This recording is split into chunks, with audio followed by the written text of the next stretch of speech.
it the hard way. That was all. That's normal. Let's see if this goes ahead and kicks in.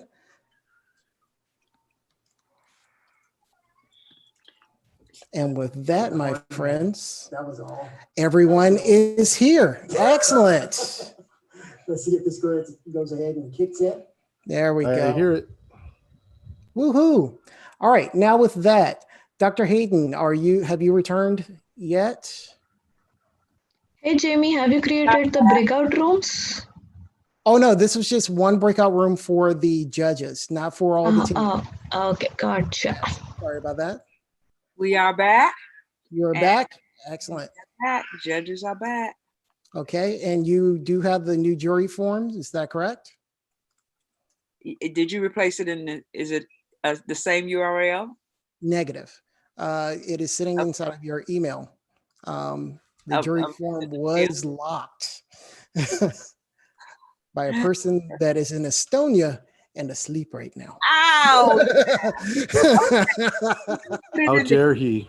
Okay. So I will send it to my judges. So check your email, judges, for the new jury form. Thank you so very much. Sorry about the confusion there. One other thing I'd like to go ahead and add, I'm going to drop it in chat for everyone. Just to let everybody know, we do have a viewer's choice poll that is open and available for everyone. Actually, I should not have, thank goodness I sent that to one person instead of everyone. So Michael, pay no attention to the men behind the curtain. But for the viewer's choice, people, let me go ahead and grab that link. Shorten it a bit. There we go. That looks cute. Let's drop that in chat. There we go. Linda, yes. Did you see the email from Christine Harvey? Oh, I will. Hey, I managed to get in, Kelly. Okay, I had to, okay, perfect. Yep, thank you. Okay, thank you. Thank you, Christine. I'm sending out the new link to everyone now. Thank you. Kelly and Jamie, I've got a question for you both. I'll follow up offline though, via email. Okay. Thank you. All right, everyone. Perhaps I should open my camera. Welcome. It's the last day of the hackathon. We have made it through 96 hours of nonstop fun. But having said that, I get to be the man behind the curtain today. So I am going to turn this over to Amy to give the welcome. Hello, everyone, and welcome. Thank you so much for joining Hack HP in the City tonight. We are so honored to have 9 teams this year. I want to thank our participants, our mentors, our volunteers, our staffers, and of course, our organizers. And the rock star, Jamie Powell, that makes everything magical for all of us. Thank you to all of the sponsors as well. I'm going to show you a little slide deck really quick. Intel sponsored this year, Cloudy Cluster by Omnibon sponsored this year, Google Cloud, and we have SGCI, we have Globus, TAC, Exceed, and SIG HPC, and of course we have SC20. Our agenda tonight, we will have all the teams do their presentations. We'll have a little break for the judges to discuss. We'll have viewers' choice votes, we'll have awards, and we'll have the hackathon conclusion. The organizers, I want to thank Alex Nolt, which is in Estonia, so he's sleeping right now, Boyd Wilson, Jamie Powell, and Linda Hayden. Here are our mentors. Thank you, everybody. We appreciate all of your time, dedication, and hard work. And here is a list of deliverables and resources that we used. So tonight, we want to see everybody's source code, including comments. We want to see a PDF of their presentation. We want to see their GitHub link. Also, resources. We had mentors, we had specialists, we use Slack, we use Google Cloud, we use Cloudy Cluster, we use many different languages and coding, and we use data sets. So from there, I will stop sharing my screen and we will get on with all of the fun presentations. Excellent. Now, I do want to ask, just in case. So, Michael Zetner, I see your message in chat here. I just want to make sure that that has been corrected. The stream. The link that was sent out earlier today still doesn't seem to be doing anything. Understood. So for everyone that is present, now I can put it in chat here, but I'm fairly certain that our dear understanding Zoom will now allow you to copy that. So what I will do, if you click on the link, you can share that out. That is the link that it is displaying for me right now. By the way, you can copy. You just have to use Control C, not Yeah. right click. Okay. Yeah. It'll allow you to copy it. All right. So Michael, is that a little bit better for you? And for our participants, I'm also dropping that link inside of our general Slack channel so that you can pass that around as you will. And of course, don't forget about the Viewers' Choice Award. Now, tonight, we have 9 teams. 9 teams full of students that have worked very hard over the last 96 hours to produce what you're about to view. There has been sleep loss, there has been code loss, and there has just been a very interesting time doing this particular hackathon. And so I am extremely excited and extremely happy to see what you all have done. Before anyone presents anything, I want to say that it has been an absolute pleasure to work with each one of you. And I know you have worked so hard, and I'm looking forward to seeing it. We do have some judges here, but as always, I like to keep my judges hidden until the end. But you all know who you are, and you all have received forms that you can select the different teams and then go forward, marking their score. What I will tell our prospective students that are about to present is that the head judge is none other than the amazing Dr. Linda Hayden. So, having said that, I was going to come up with another word, but I decided to back down. This is live. Judges to introduce themselves, Jamie. I will have them introduce. Well, you know what? Why not? Let's actually do that if you don't mind. So, Dr. Hayden, I'll put that in your hands. All right, thank you. So we're going to take this just a moment for us to introduce our judges. To you, Gina, would you unmute? Sure thing. All right. Good evening, everybody. Really excited to see the projects that you've been working on this weekend. I'm sure you've been working hard, and I hope you get to rest after this. My name is Gina Lamott, and I'm the founder and chief innovation officer of a social enterprise nonprofit called EcoRise. And we work with youth around the country, teaching environmental sustainability, and then having young people work on developing their own solutions to local sustainability challenges. So we love seeing young leaders shine bright and share their ideas for making the world a better place. And I'm excited to see the innovations y'all came up with tonight. Thanks for having me. Thanks, Gina. Thank you, Gina. What about Jay?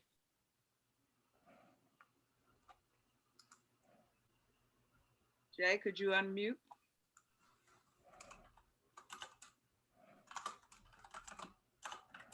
Okay, Christine? Hi, everyone. I'm Christine Harvey. I work for a company called the MITRE Corporation, which is a nonprofit that does research for the US government. And I'm also the Students at SC Chair this year. And I'm really excited to hear all of your presentations and see what you've been working on. Wonderful. Thank you, Christine. Sarah? Good evening, everyone. Sarah Jeans with Internet 2. My current role is product managing Eduroam, the global federated Wi-Fi network that you probably have all connected to when we used to be at campuses. And we're also extending it not only from universities, but also to K-12, especially in the current conditions. I participated in this activity a couple of years ago and really am excited to see how much growth has occurred over the last few years, and missing not being able to be here in person with you all, but hopefully in a year or two, we can all get together again. So really excited to see the presentations, and excited to get this kicked off. Great. Good job. Kelly? Hey everyone, I'm Kelly Gaither. I am the Director of Health Analytics at the Texas Advanced Computing Center and an Associate Professor in the Department of Women's Health at the Dell Medical School at UT Austin. So glad to be here. I know you guys have really worked hard. I can't wait to see the presentations. And I'm also the Inclusivity at SC20 chair as well. I'm really excited to take back what you guys have done to the broader SC community. Good luck. All right. Thank you. And Rosalie? Hi, everyone. My name is Rosalia Gomez, and I work with Jamie at the Texas and with Kelly at the Texas Advanced Computing Center. And I also work with a few of your mentors on the Exceed 2.0 project. I'm very excited to see so much diversity, so many young, beautiful faces, and all these women. So thank you all for your contributions this week, and I'm excited to see your project. And again, thank you, Jamie, and all the mentors for all the time that they've spent working with you all for the last, 96 hours you said, Jamie? 96 hours. I can't wait. And all of the, yeah, okay, I can't wait. Oh, my I don't think I gave that enough credit. Let me say that the right way. Yes. 96 hours. Buddy.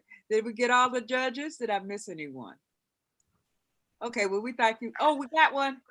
Hey, oh, sorry. Come on. Okay. Good evening, everyone. My name is Simeon Ananu. I am the Chief Information Officer here at the University of Vermont up in the Northeast.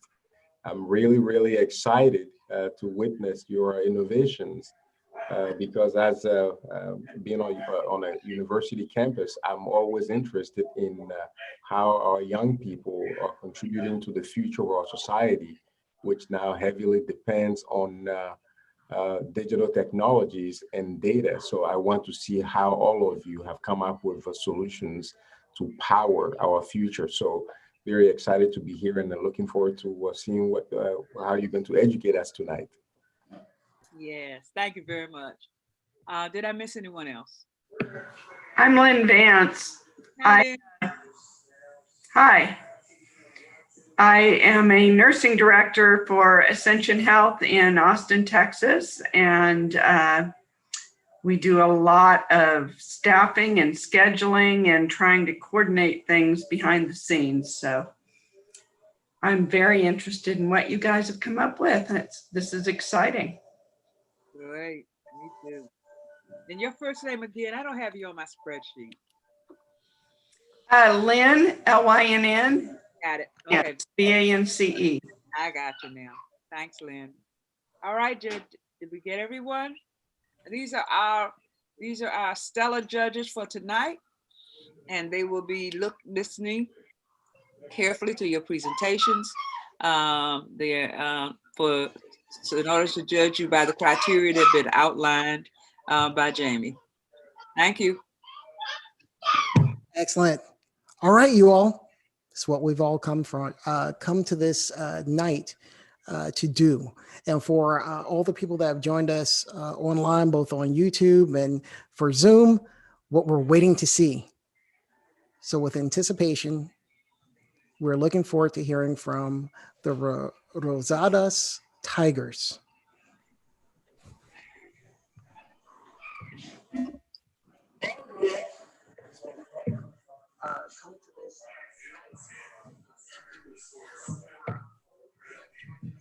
Online, both on YouTube and for Zoom, what we're waiting to see. Anticipation. Okay. We're looking forward to hearing from the Can everyone see the screen? Tigers. Yes. So someone is listening to the YouTube video as well. You may want to mute that so we don't hear that as well. All right. The floor is yours.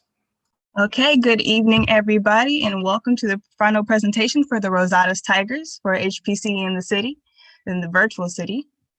So our group consists of our team members. We have Elijah Higgs, Javier Gudian, who unfortunately cannot be with us tonight because of an emergency, Demetrius Nicholson, and Tony Guy, along with me, Raina Nguyen. And we have our staff team member, Mary Brandenburg, and our mentor, Janetti Burney.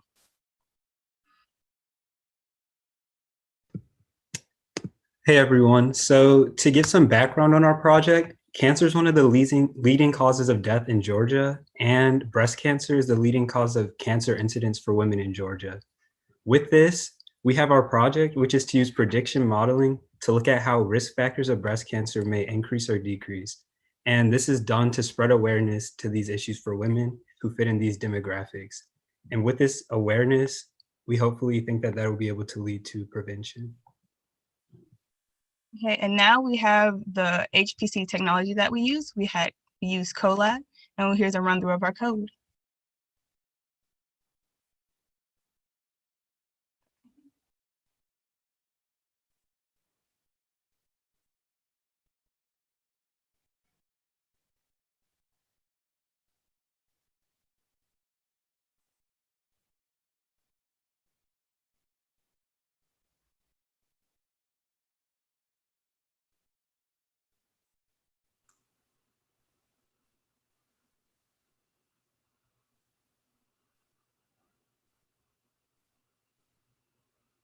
Is this a video?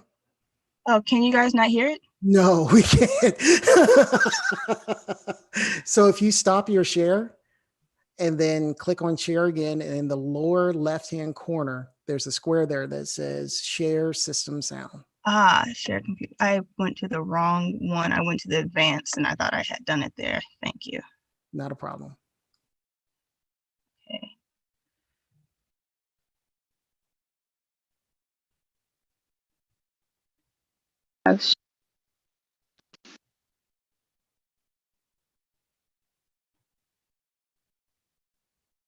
Hello everyone, and welcome to the code run through for the Rosadas Tigers. So we are using Google Colabs in order to create our standard graphs showing the breast cancer rates by age and ethnicity for 2017. And we also used it to create prediction graphs for each age group and each ethnicity in the coming years. So first we have making our first graph for the breast cancer ages for 2017. So we have it set up to make a line graph first. As you can see, we run the code after we import the CSV file that we have. And it gives us this nice chart showing the cases over the year of 2017. And you can see the correlation between the older you get, the more cases there were. And we also use a similar code in order to create the chart for the breast cancer by ethnicity for 2017. It's a similar code, except we changed it to a bar graph because we thought that that would be a better representation of the data.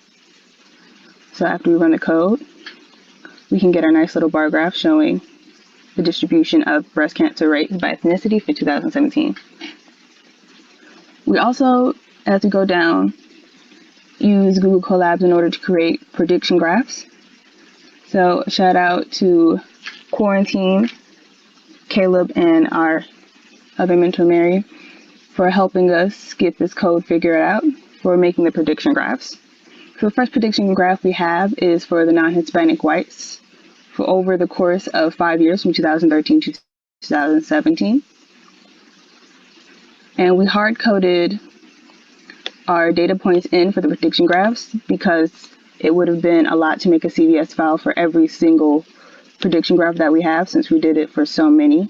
I won't show all of them since there's that many graphs. So this is the graph we have for the non-Hispanic whites. The red line is the linear regression prediction, and the blue dots are the points.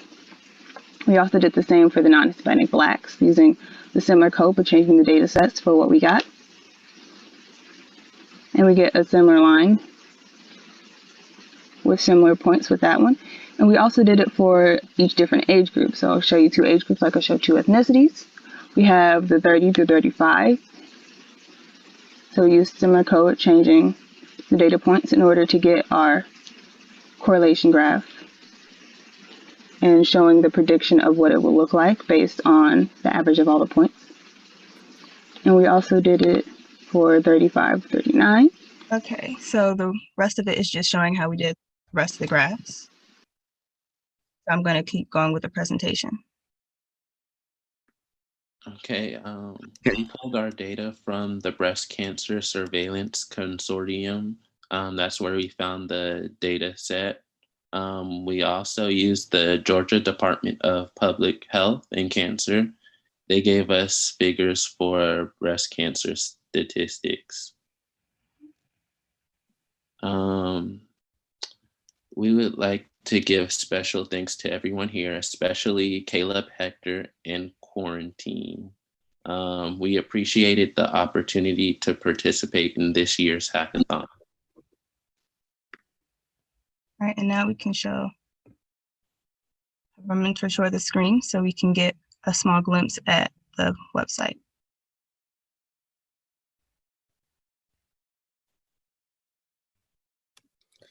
Okay, so I will be speaking on the website. The website worked mainly as a donation page. We have first a little biography of why we're doing this, again, that is on the website with links to other breast cancer donations. And at the bottom, we have some of the graphs that were shown in the video that relate to mostly all the people that would click on the screen or click on the website, I should say. We also had the predictive model there along with a link that will show you the GitHub repository for the charts. So you will see all the charts that correlate to certain factors. And then at the bottom, we have a donations page, which links various donation sites.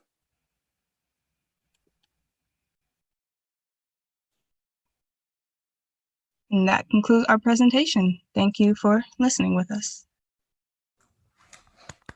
Excellent. So I guess because I'm leading things, I get to ask the first question. So I would like to know, what did you see as your team's greatest challenge and how did you overcome it? Okay, so we had several challenges going into this. One of the major ones was probably how we didn't have a lot of experience with Python or the different tools that we were using. We had limited experience, so we had to teach ourselves as we were going. We also ran into an issue when it came with our data set. Our data set, it was harder to coagulate the data together and make accurate predictions based off of it, but we just tried to push through with that and still use the data set because we were running low on time with that one. Yeah, along with touching up on that, we had problems with our data set would either have information on age and ethnicity, or it would calculate the predictive model. So it was hard for us to find an appropriate data set that would correlate both aspects of our project.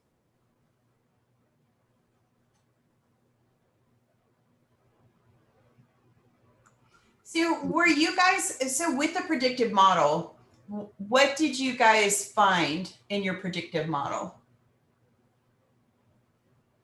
So with our predictive model that we had, we found the correlation between the numbers that were given to us in our data set and how they were going to look for the year 2020.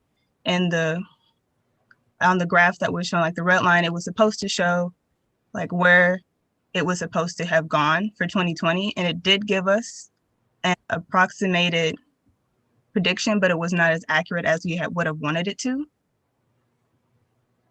But you used the retrospective data that you had, right? So you touched on it's messy. Real data is very messy, right? And never cooperates. So you guys learned a hard lesson over 96 hours that will be super useful moving forward if you stay in this field.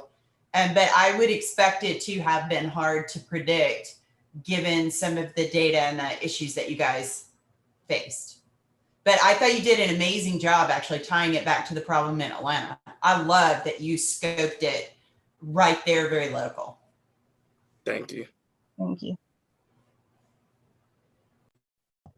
I also want to chime in because I really want to, oh God, I'm getting choked up. I'm sorry.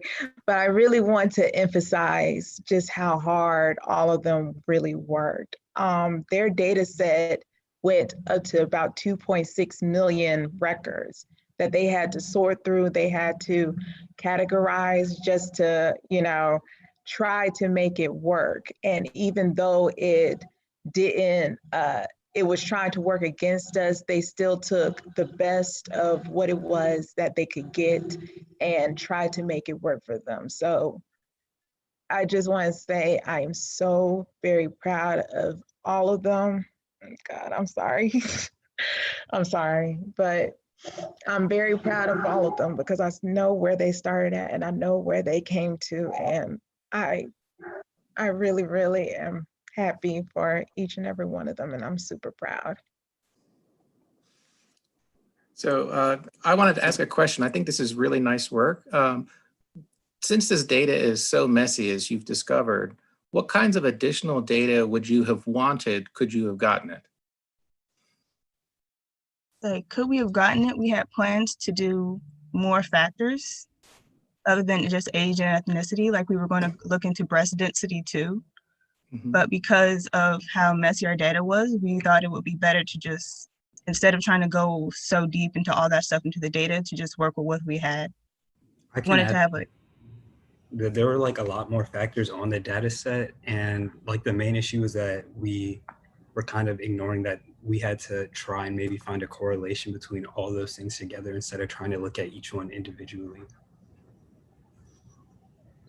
Right, cool. So it sounds like you realize that you just can't correlate everything. You just got to kind of pick and choose and see what works. And this is a big exploration project. So, and unfortunately, it doesn't get easier, but you do get to find really interesting things. So nice work.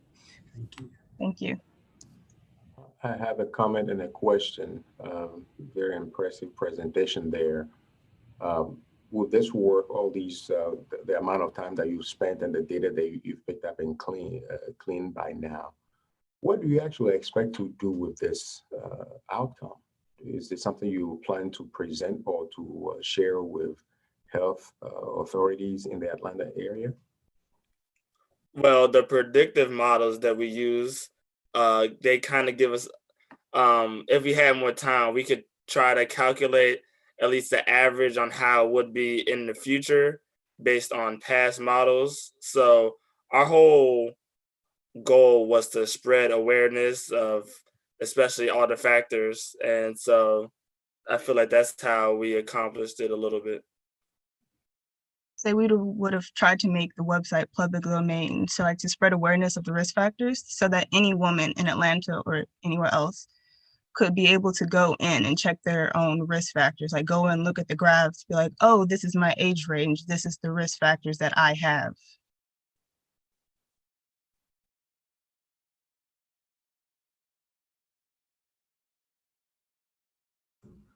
Excellent. Great job, you all. Absolutely great job. I just want to give you one more hand.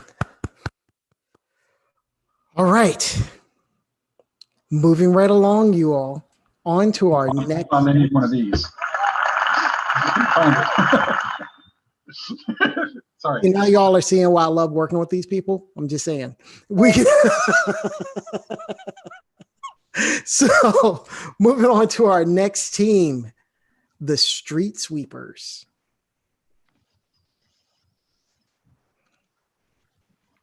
Greetings, everybody. I'll get my screen shared here.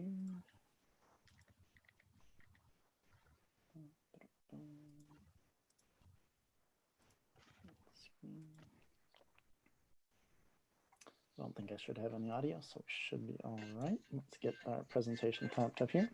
All right, greetings, everybody. We're the Street Sweepers on the highway to HPC. We're hitting our next exit for final presentations here on November 9th. I'm Kellen Hill, along with team members Daniel Lamb and Aparna Bhatt, and with team mentors Josh Kissel and Boyd Wilson. With that said, we'll hit the road. All right, so we hit a problem statement provided by our excellent mentors at Traffic Vision. So what we were provided with is an abundance of data detailing traffic-related incidents from our sponsor, Traffic Vision, where we're then providing data and what type of analysis and visualizations can we perform with said data to best provide local authorities or Department of Transportations so that they can best keep traffic running safely and efficiently. So information used on this project was sourced from the state of Tennessee Department of Transportation, as we did not have availability to Georgia's information. But based on what we were working on, it would be fairly scalable to be able to drop in new data when it became available. So we were working off of Tennessee information for this project.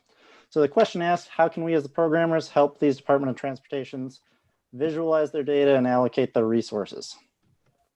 Cool.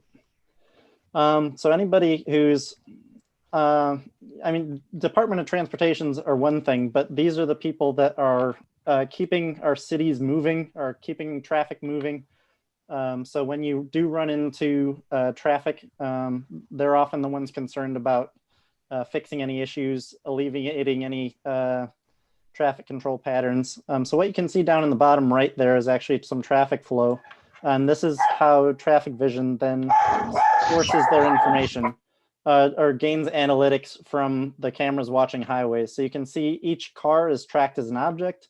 They're being flagged as they go by different vehicle types, but they're also being flagged as certain traffic patterns emerge.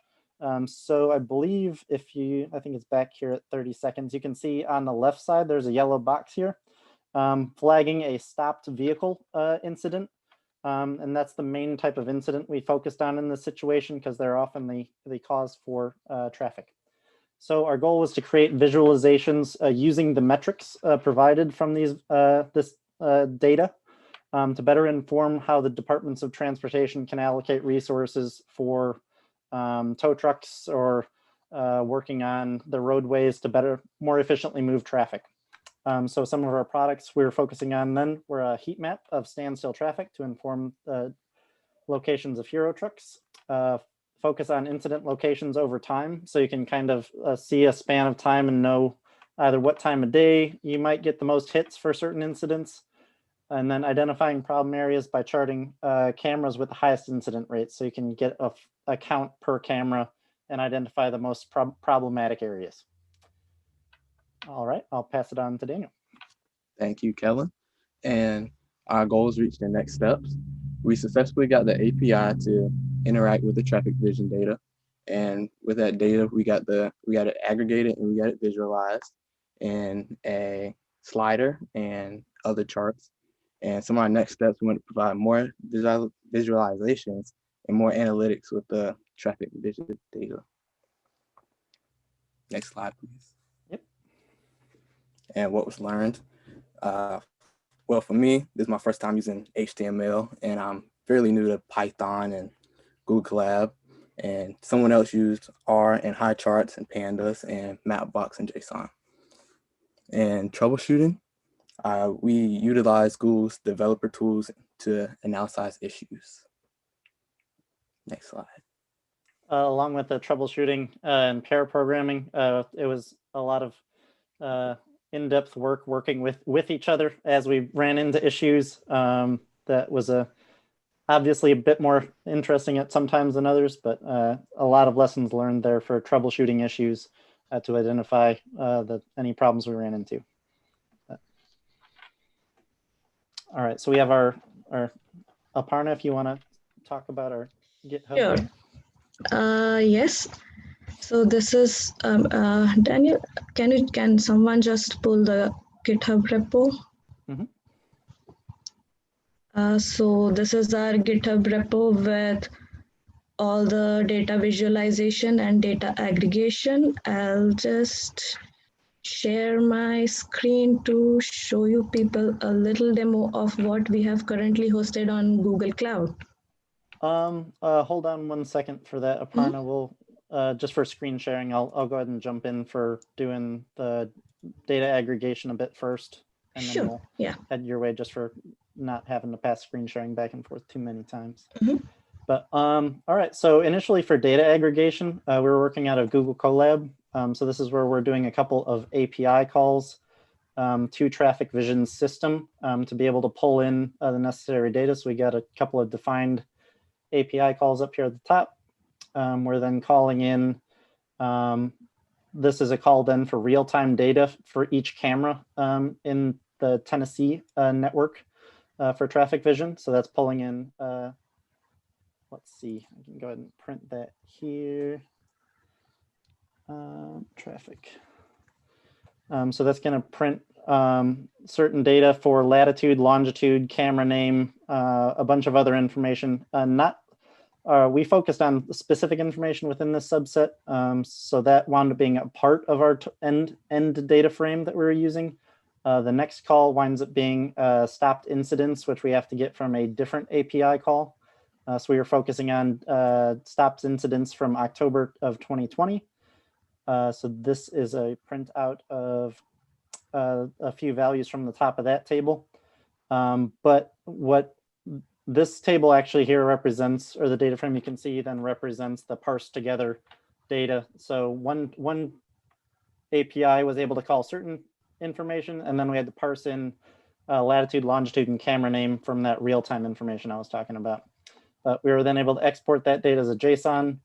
And it was working on some further analytics. So on my end, I was tracking which were the 10 most problematic areas. So we were able to parse that down to then these 10 specific camera locations for having 134 stopped vehicle instances at the most problematic area, down to 59. But this would help then the Georgia Department or Tennessee Department of Transportation identify the most problematic areas in their region. So that's some of the benefit there. I'll pass it over to, I got it on my screen as well for Daniel's visualization, and I'll let him talk about what he put together here. Thank you. So I used a HTML file connected to the program called Mapbox, and it was connected and produced within Google Cloud Platform. So what you're viewing right now, the slider, you want to move it? Yeah. Well, if you move it, right now it has months, but we could change it to days, or we could change it to hours as one of our next steps.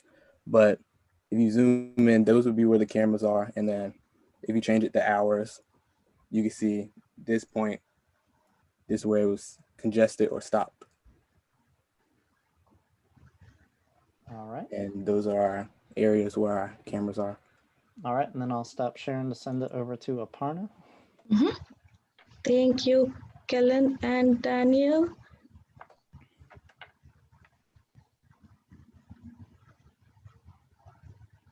Can everyone see my screen? So this is our little dashboard with all the tools for visualization. And right now we have just 2 tabs with certain data which will be used for Tennessee Department of Transportation as well as Georgia. And here is our visualization 1 from Tennessee camera report. I can just zoom. The technologies I have used for this is height charts, and I'm parsing the data which Kellen is providing me in a JSON format. And we have another visualization with incidents recorded by each camera, that is weekly stats. And one feature that we have given here right now is we can even download our report onto our local machines. And I have used R a little bit here to sort of do some analytics part where I have come up with plotting incident type versus the time. And I can get to know how many incidents have taken place and which type for say one day, or it can be even customized on a weekly report.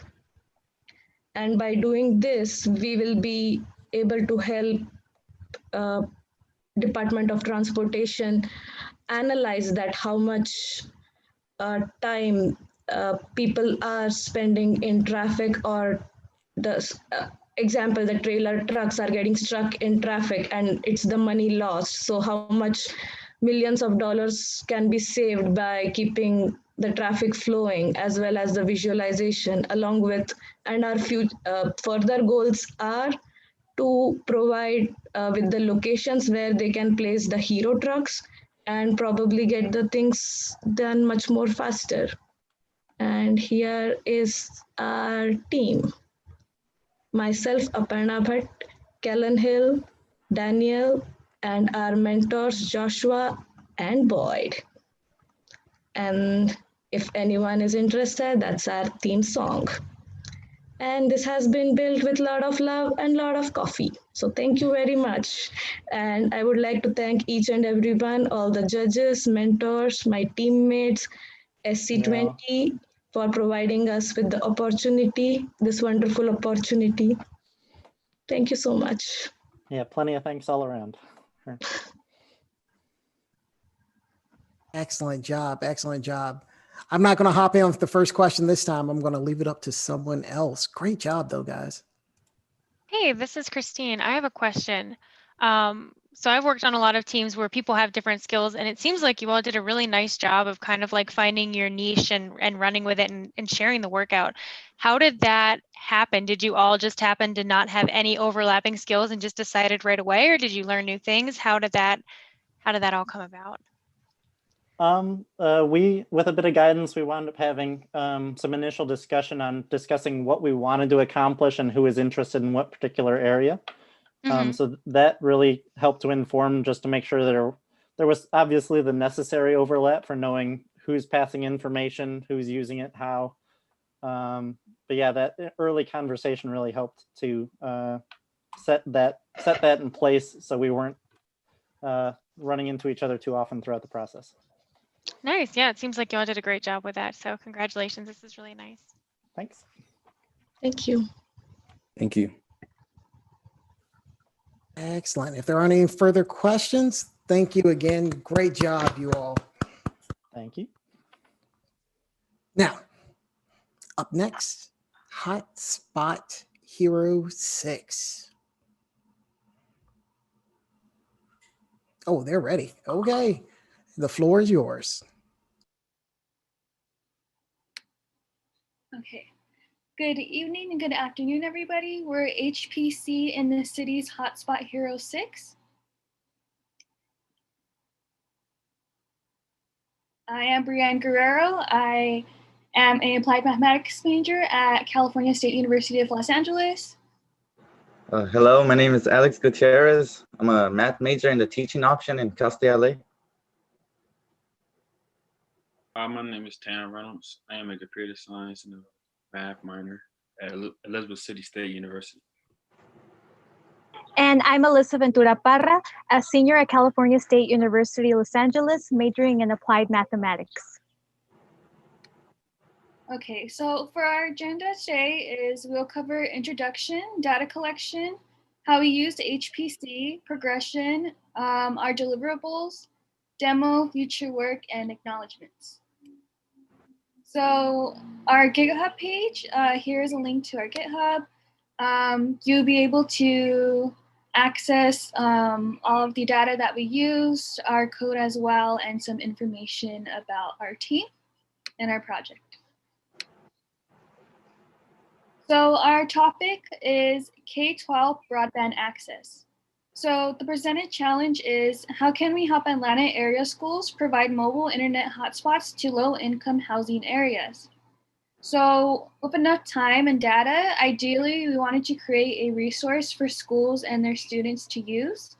A website where the students can input internet speed and location. And we also want schools that can also collect the data for them to analyze and make decisions about where they can step in and add more hotspots? Data collection. So we collected data from the Georgia Department of Community Affairs website to receive information regarding the counties of Atlanta.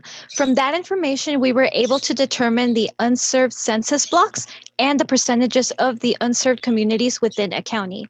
Also, we obtained data from the Atlantic Public School System to access the percentage of free and reduced lunch within a county and high performance computing technologies. So we're all familiar with Python as a coding language and working on Jupyter notebooks. However, during this hackathon, we learned about Google Colab from one of our teammates and ended up learning how to move our Jupyter projects to Google Colab. We were also interested in mapping geographical locations and learned along the way about installing and using GeoPandas for our code. And so using Google Colab as our final collaborative notebook means we are accessing high performance computing resources in the cloud provided by Google. And so how our team journey began, as you can see, our skill sets to begin with were similar in topics such as math and the familiarity with coding. Yet comparing the amount of skills we listed before this experience to what we are able to list now has definitely grown. It shows our growth as a team and as individuals. All right, hello everyone. Now it's time for the demo. So we used Google Colab, and we had to install GeoPandas and contextually.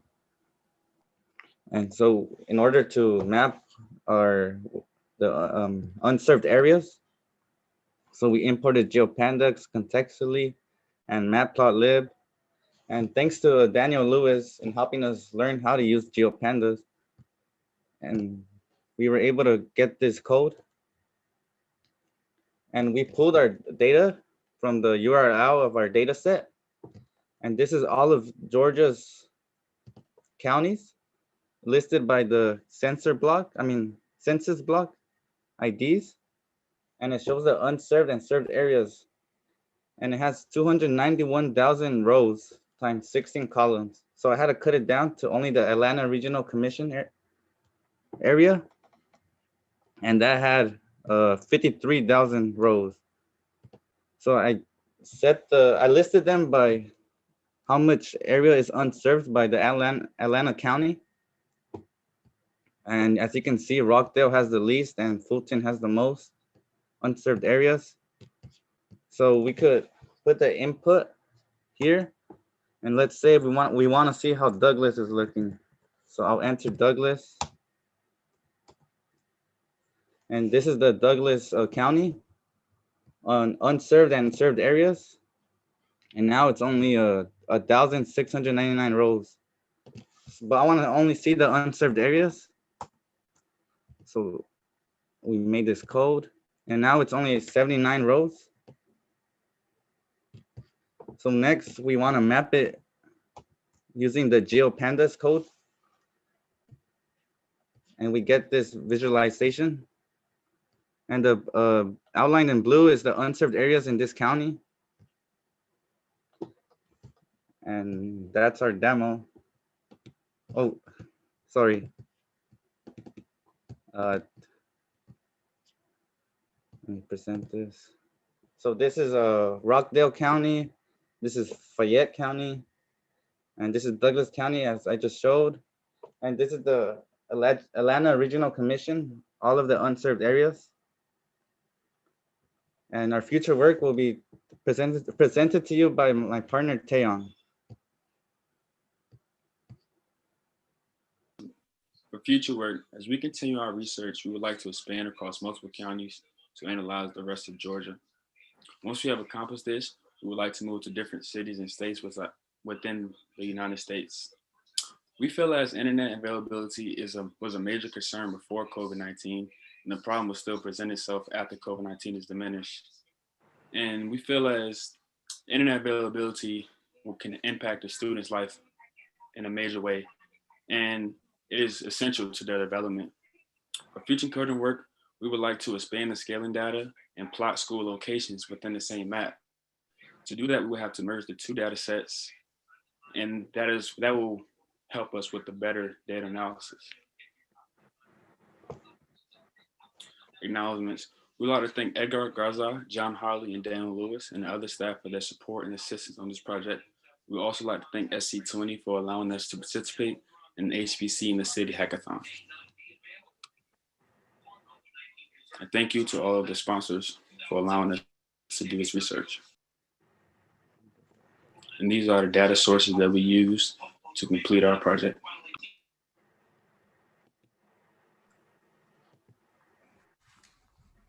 Excellent job. Excellent job. So this, everybody kind of has their hot button issue. This one for me is one that I've always had. There being a lack of broadband access in certain areas.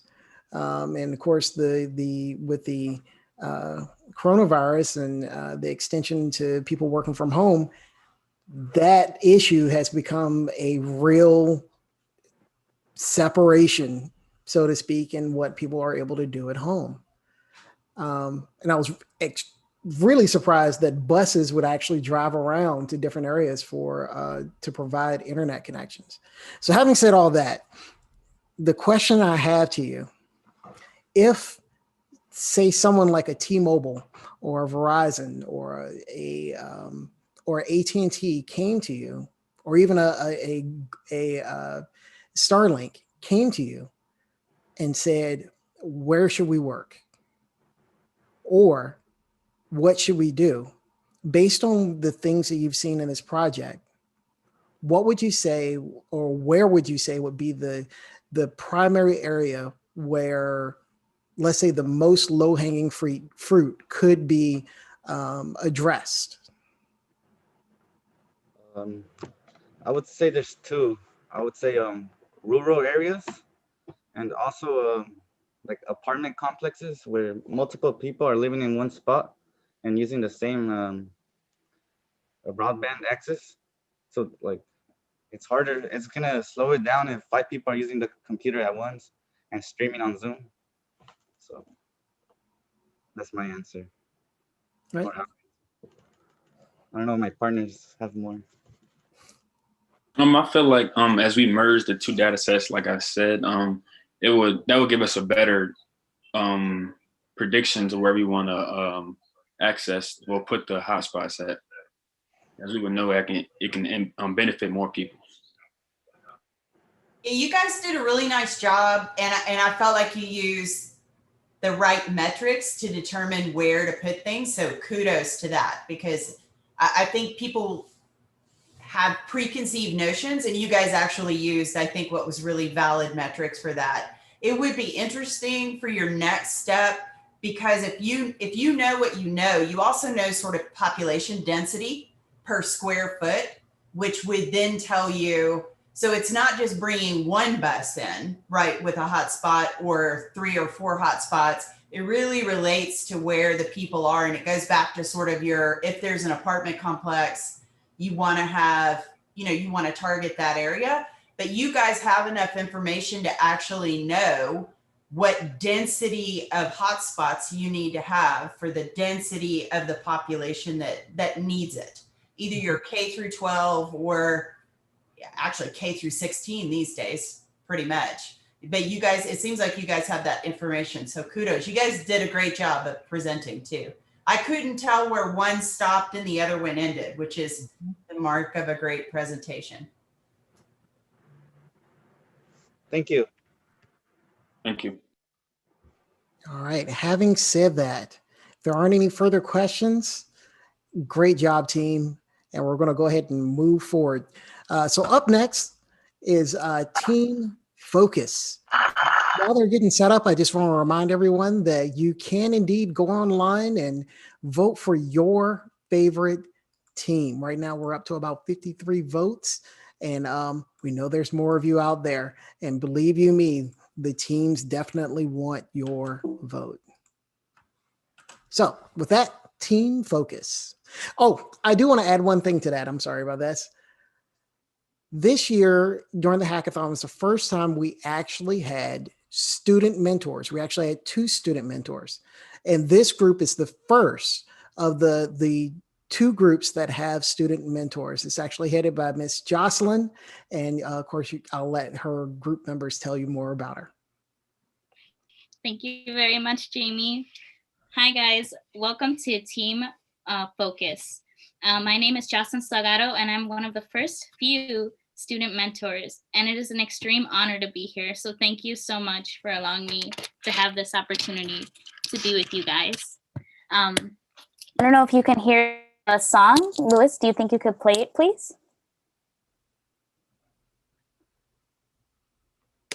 You may need to reshare and select the share system sound. Yes, it gets me every time. 2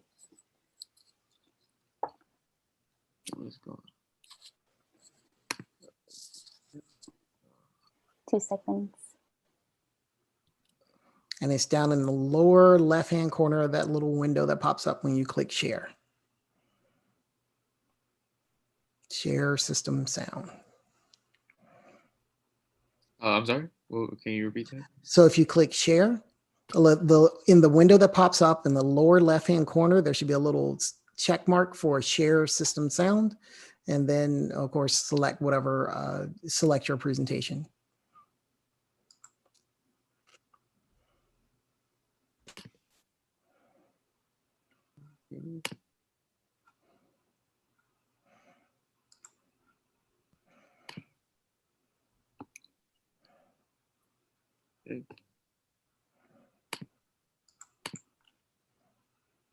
Uh-oh. That's okay. Well, these are our students that have worked on this project. If you guys can present yourself one by one. Oh, I actually forgot to present myself, my bad.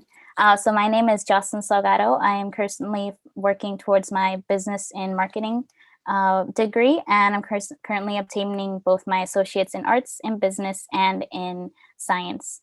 And again, I'm the first student mentor. So thank you again for this great honor. Hi, my name is Gabrielle Tuta. I am a computational engineering senior at University of Texas at Austin. And my interests include machine learning and aerospace engineering. My name is Luis. I go in college in New York City. I have interest in physics. After this hackathon, I think I developed an interest for anything like computer related as well. Hi everyone, my name is Ana Patricia. I am also from Lehman College. I am a junior majoring in computer science and environmental science, and I am very excited to be here today.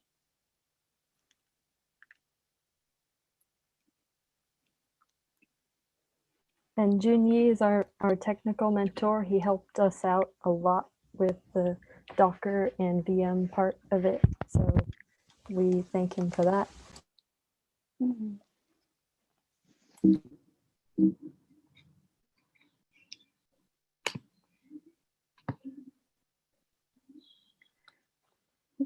So focus purpose.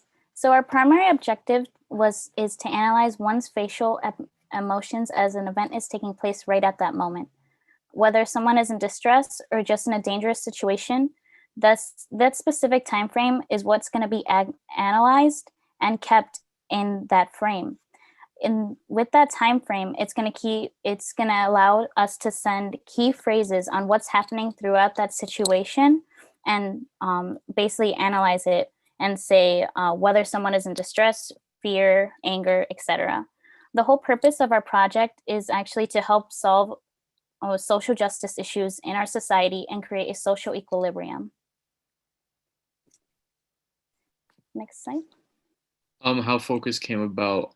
So the inspiration for Focus, it actually came from one of our dear student mentor, Jocelyn. She was involved in a hit and run, and unfortunately the camera footage was failing, and she spent time and resources.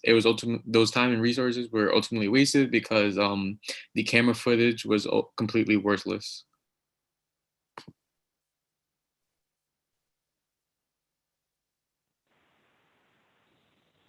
Hi, so the steps we took. We decided that the best approach was to use an already existing pre-trained neural network because of the time. This neural network takes an image and identifies the emotions in it. Next, we utilize the code of an existing Twitter bot to be integrated with the neural network.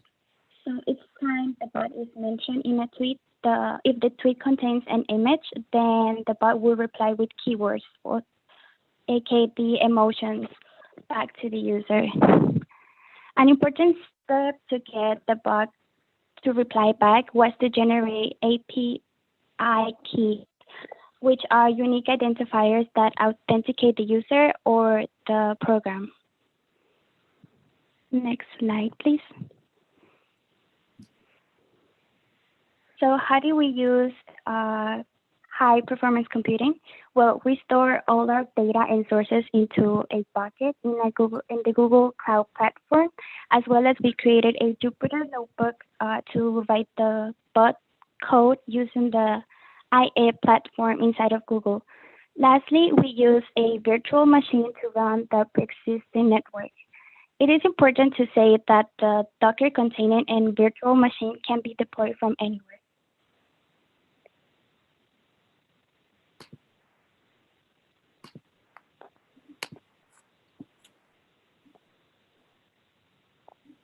So throughout the hackathon, we were able to grab screenshots from videos such as security footage, and we're planning on using this to detect automatically what's happening in the video, what emotions the people in the video are feeling. Whenever someone tags their picture to the bot, the AI will detect the emotions, and this is done in an automated way. Soon we plan to next step should be adding video capability so that the bot can analyze what's happening in a video and reply to a video. Next slide, please. So I was able to get a Twitter bot with 2 AI models working, and I have a demo to show you guys right now.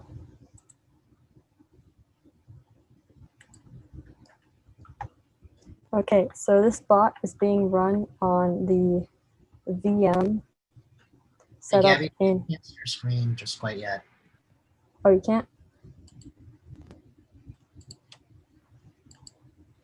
Can you see my screen now? Should I stop sharing so she could show her screen? Yes, please.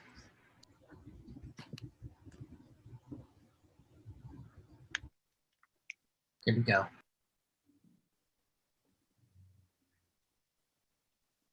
Okay, Gabby, there you go. All right, great. So we are running this bot from a virtual machine hosted in Google Cloud that is constantly running and listening for mentions of its name.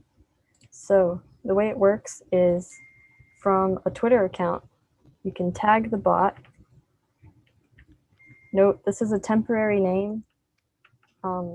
We just have to switch out the API keys and give the bot its own handle. And you can upload an image to the bot. This is a picture of our student mentor, Josie. Tweet it out, and very, very soon, the bot will respond. See, it's responded, classifying the emotion. It says fear. So this bot, it can work for one face or more than one face. Here is a demo of more than one face. This is an image from our test data set that we downloaded to the bucket.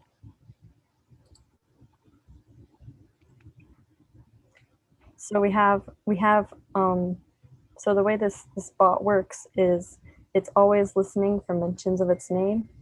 And when it has a name mentioned, it downloads the image. Then it feeds the image into a convolutional neural net to detect how many faces are in the image. Here it seems to have detected 5. So for each one of these faces, it feeds it into a second neural net that classifies the emotion, and then it tweets in response to the user the emotions it detected. Happy, happy, happy, sad, sad. There are 4 people. Don't know where the 5th one is, but this is a RGB based bot. There is a more accurate one, LDP based, which detects like the shadows on people's faces.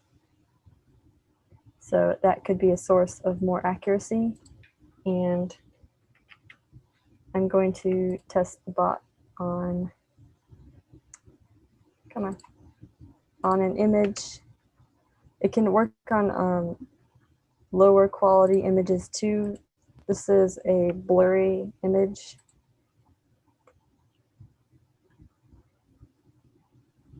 From NBC News, body cam footage. So it detected 2 emotions from this image.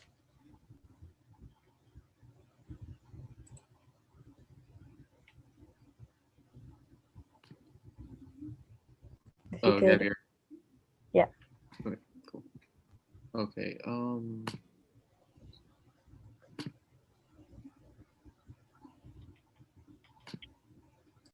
What we look forward to in the future. So in the future, we're basically like our end goal is to secure, is to create a safer and secure society around us. Because this application is ultimately for our security, for our safety.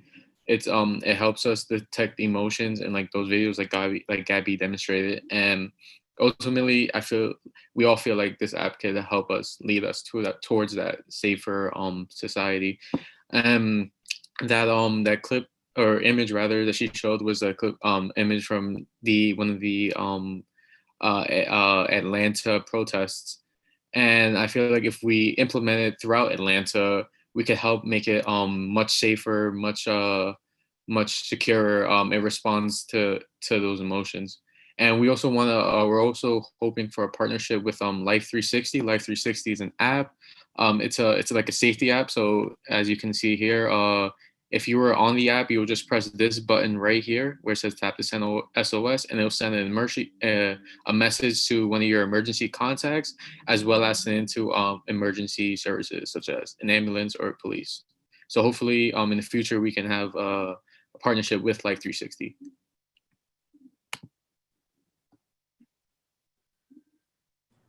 And I just I just want to say a big thank you to all of our mentors and all of everyone around us. It was a very hard hackathon, I'm not gonna lie, but we made it like we always do. We succeed, we're victors. And again, this has been an amazing experience for all of us. I'm so proud of my students. You guys are so amazing. You inspire me every single day. You're inspiring me now. And actually, I wrote something, a little letter for everyone. And I just want to say, I'm so proud of my students and everyone participating in this hackathon, especially those who this is their first hackathon. It's not easy. It's not easy, but you succeeded and you're here. You're meant for a reason. And I'm very proud of each and every one of you. It's been an honor to work with you guys. And I just hope in the future we can continue working together as a group, because this is an amazing program. All of the people who are sponsoring us, it's been a blessing. And again, thank you. And I just want to leave you off with a quote that has inspired me every single day. It's be the hero you've always dreamed of having when you were younger. Thank you guys so much for your time, and have a wonderful evening. Okay, Twitter bot, super cool. Like I was super drawn into this. and take my comments in the spirit in which they are intended, because I think it's super cool. Like a Twitter bot in 96 hours. I don't even know what to say. So the next step is, you guys, if you're serious about taking this further, I really recommend you get somebody on board that knows about facial bias. When you're automatically detecting faces, we just don't do it well. So either you get around that problem another way by using other methods, or you just embrace it and lean into it and really try to do it right. But amazing, amazing. That's Twitter bot in 96 hours. And it was super creative. I really like the creative use of it. So I have to add on to what Kelly said here. So I had to test it. I had no choice. Like, I mean, you tell me it works, I have to try it. So of course I will share here. I went to Twitter. I dropped in a picture, a snap that we had right there in the beginning of everything. Lots of faces. And yeah, it worked. Oh my goodness. Although there's a lot of angry people here, I'm kind of concerned about that. But beyond that, everything is amazing. Oh my goodness. And it looks like you can distinguish people from cats, which they used to not be able to do. Everything was a cat. So that's really good. I have a question. Oh. No, go ahead. I just wanted to find out. Great job, by the way. Everybody has done just a great job. Did you get as far as you'd like to? Or how much farther would you have liked to if you had more time? We have a few tasks we could do if we had more time. One is get the bot to respond to tweets above the tagged. Like if someone sees a news article and they want the bot to look at the picture in there, they can tag the bot. That's pretty easy to do. Another task we could do is get it to recognize what's going on in the video. And the third thing we could do is, we had a bit of trouble getting the bot its own API keys. So it should be pretty easy to get the API keys if we had a little bit more time.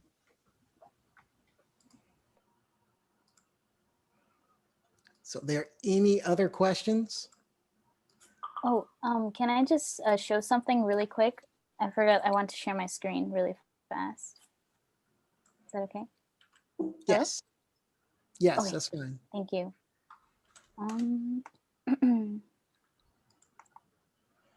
2 seconds. This was from last night. Oops. Our call lasted 7 hours and 25 minutes. Yes, and those are the amazing focus team. You guys did an amazing job. I'm so proud of you guys. And keep on pushing. You guys are amazing. Blown away. Absolutely blown away. So I think this will be a good time for me to mention that you can vote for your favorite. That wasn't intentional. I actually had something in my throat. You can vote for your favorite team by going to the link that is inside of the chat. Oh my goodness. But I'm going to calm down. You all did an amazing job. But up next, we have a team that asked me to introduce them with a video. So we're going to do this.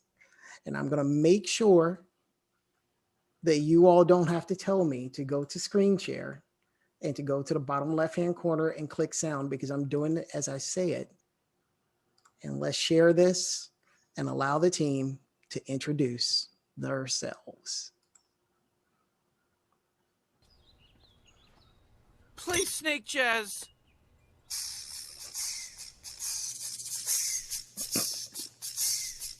Silent Python, Space Titanic. When two amazing teams merge together, great things happen. Ladies and gentlemen, please welcome Silent Titanic, Space Python. And with that, I give you the Silent Titanic Space Pythons. The floor is yours. All right. Okay. Good evening, everyone. We are Team Silent Titanic Space Python, and our project is COVID-19 disease transmission and economic correlation. And we'd like to take a moment to acknowledge that this project would not have been possible without the collaborative efforts of our team members, mentors, and sponsors. So, ladies and gentlemen, please take a moment to let all of this greatness, this wall of greatness, soak in. 2, 3, 4. And now for our introduction. All right, so the severe acute respiratory coronavirus 2, short for SARS-CoV-2, is the cause of a devastating COVID-19 pandemic, which has infected over 50 million people and has caused over 1 million fatalities worldwide. Its mode of transmission is mainly through water droplets. However, there are other factors that can influence SARS-CoV-2 infectivity, such as medical access and human activity. This figure right here, the top figure shows the image of SARS-CoV-2, and the lower image shows the schematic of the COVID-19 infection.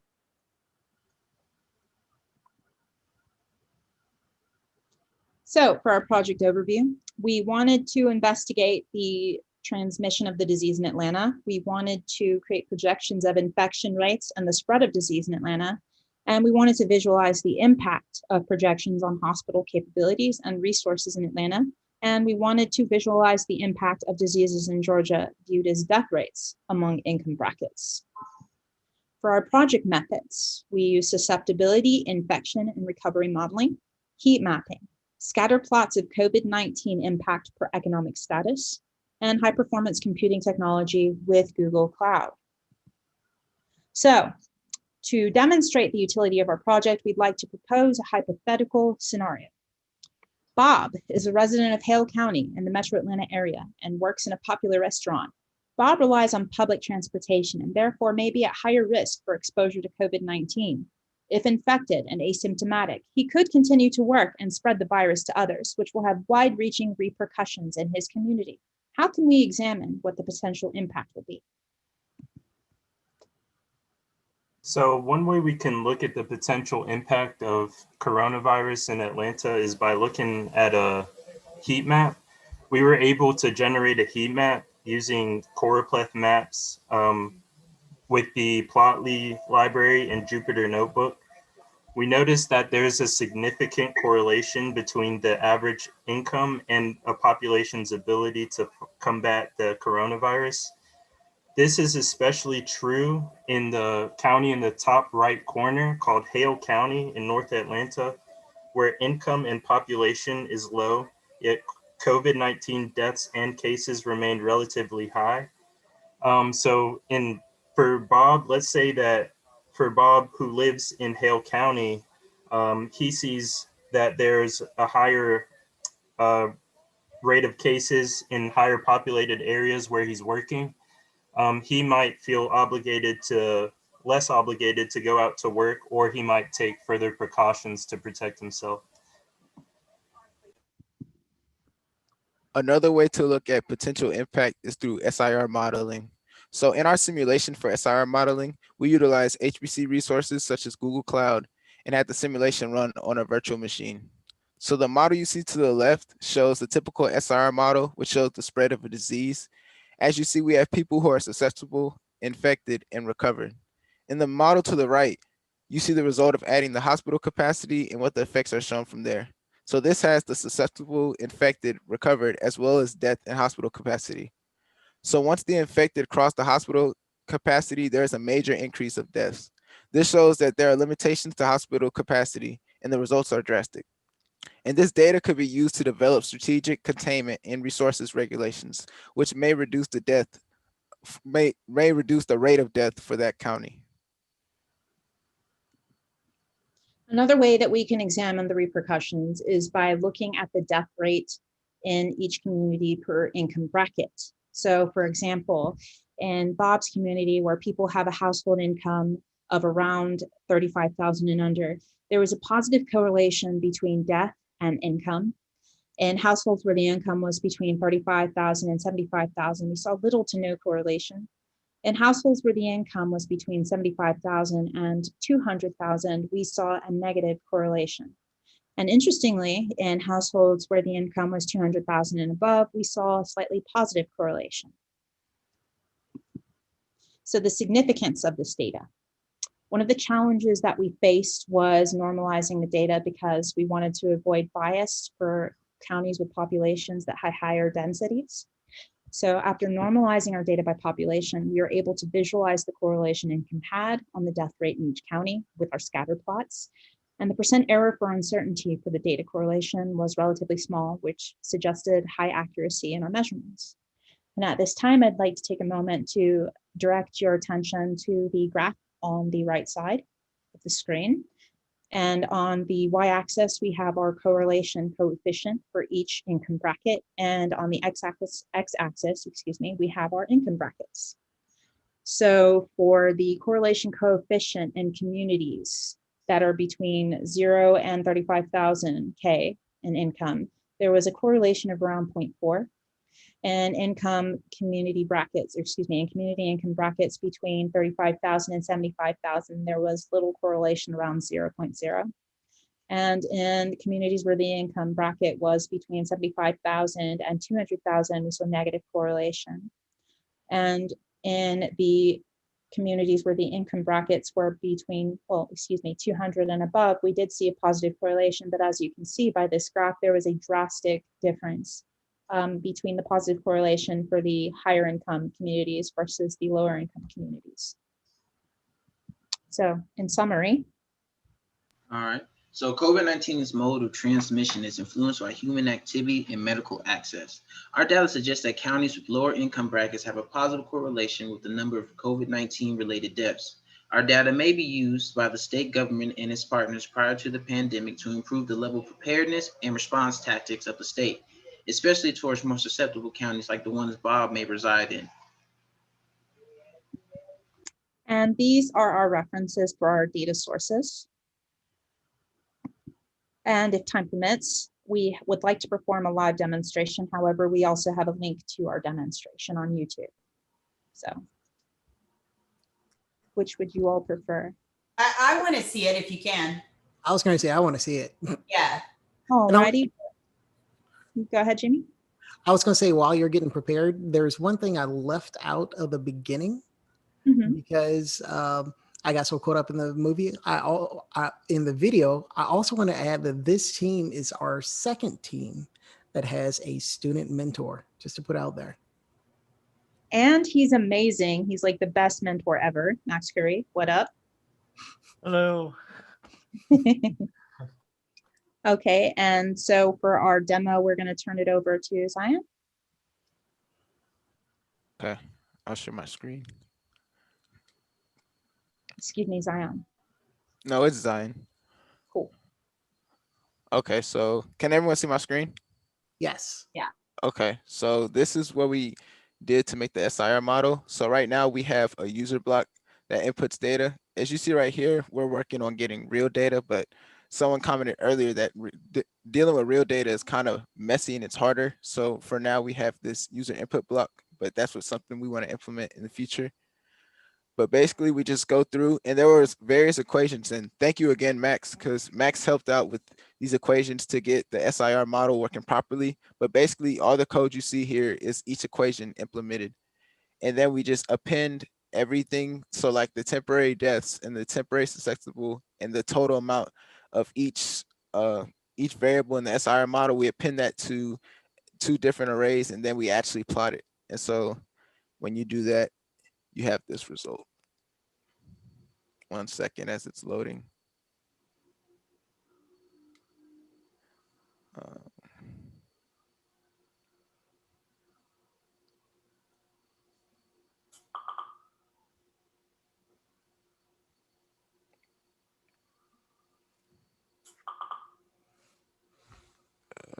So while it's loading, did you guys consider SEIR? I know Tyshawn knows about it, but and it's super cool. Like, look, you did one of the SIR models. That's not a trivial task. And that's your calculation. You guys, that's actually the model calculation. Yes, ma'am. Yeah, so to answer your question, no, we didn't think about using a different model. We only used this one. But yeah, so we only use the SIR model. And like I said, we were trying to implement real data, but that got kind of messy. So we just had the user data for now. And now next, I'll go over to the cases for income. So Vanessa, would you like to speak about this? Okay, so this is all pretty straightforward. Up here we have we're importing all of our libraries. Here we're reading our CSV file and we're displaying the different dataset data types. And as we proceed a little further in the code, we are showing our merged dataset, which that was quite a challenge, might I add, merging the datasets and normalizing them. And then the code is normalizing the population.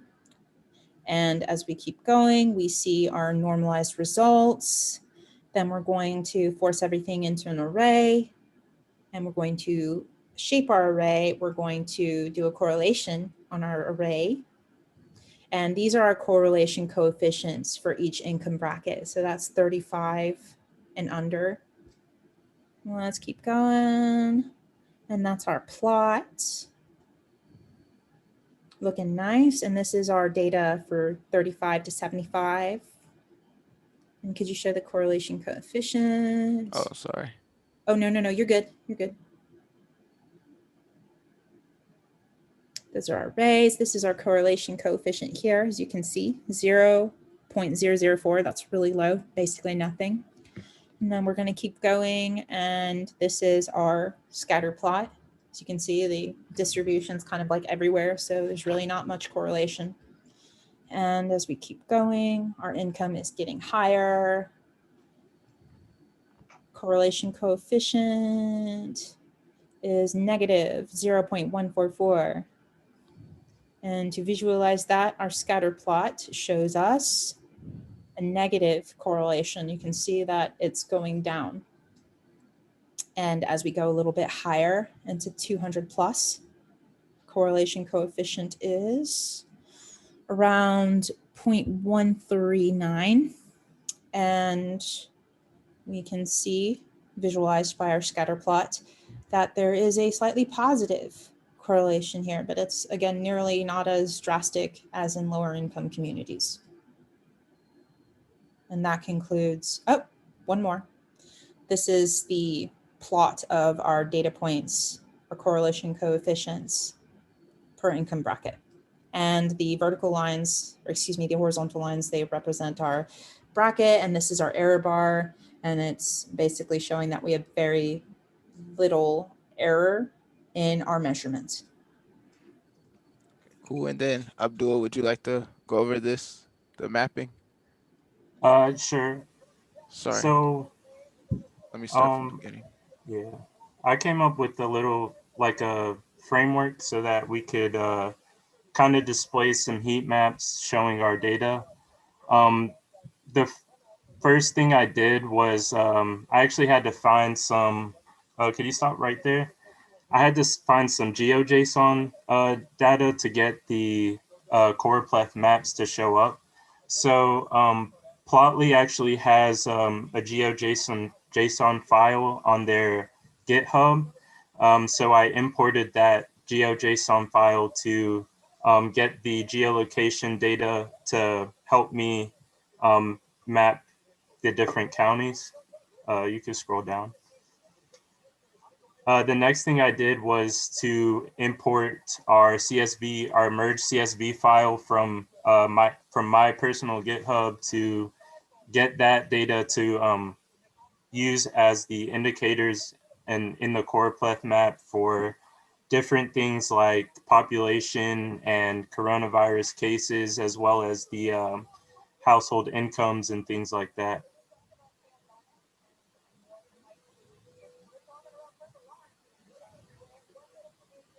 So can you scroll up a little bit? In order to plot the data, I use the FIPS code, which is a federal identification code Each county has its own unique FIPS code, which gives it a specific location in the U.S. So I found that I found all of the counties in the Atlanta metropolitan area, and those are the FIPS codes that we used for plotting these choropleth maps. So the first choropleth map is a map of the COVID deaths in the Atlanta metropolitan area. If you hover over any of the counties, you can see the number of deaths at the very bottom. As you can see, could you go to zoom in a little bit?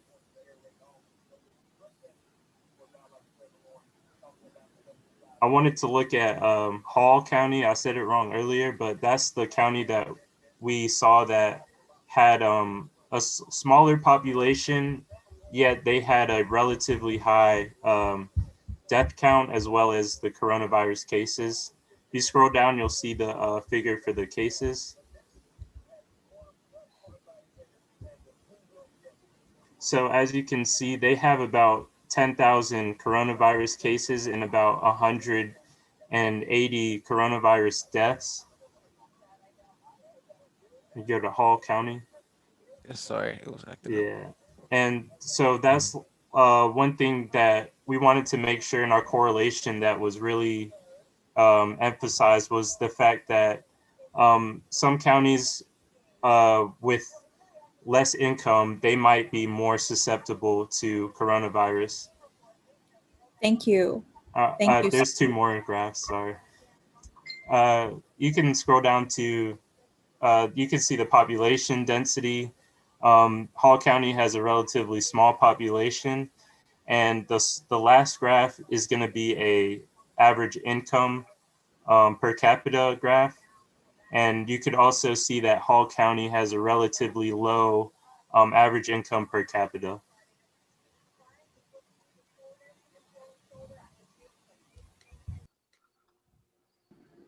All right. Okay, thank you. Are there any other questions? All right, I tell you what, so just as a reminder, of course, you can vote for your favorite team project, but let's take a 5-minute break, a 5-minute bio break. I know that our judges have been paying careful attention, and we want to give them a moment to be able to take care of their biological needs. So let's take 5 minutes. It is currently 6:43, so we will finish our last couple of teams here at 6:43 my time at 6:50. So that'll be 7:50 East Coast or 4:50 Pacific time. All right, so 5 minutes, people. Great job, everyone. Great job.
Okay, I know we still have a moment here to allow everyone to get back, but if the fraud finders can go ahead and begin sharing your screen so that we can start right on the dime here.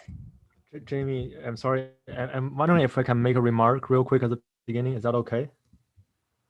Would you like to go ahead and do it now? We're running a little bit over time. Yeah, sure. So this team, I would like to say that this team is amazing. I'm thrilled to be in this, and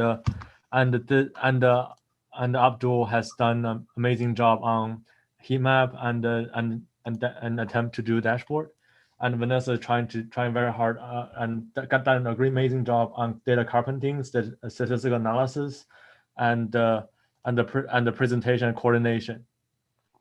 And also Taishan is doing a great job using his specialty in terms of biology to have some implications and give us a lot of guidance in terms of like what direction we should go towards.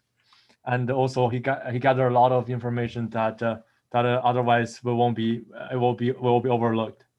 And also he and Taishan made a we call it SIR plus because we add some more to SIR model, and also he helped Vanessa along the line with the presentation preparation as well, and Abdul did a GitHub management, which all of them from not knowing like don't know what's going on, what to do, to like almost fully automatic at the end, which is amazing. Excellent.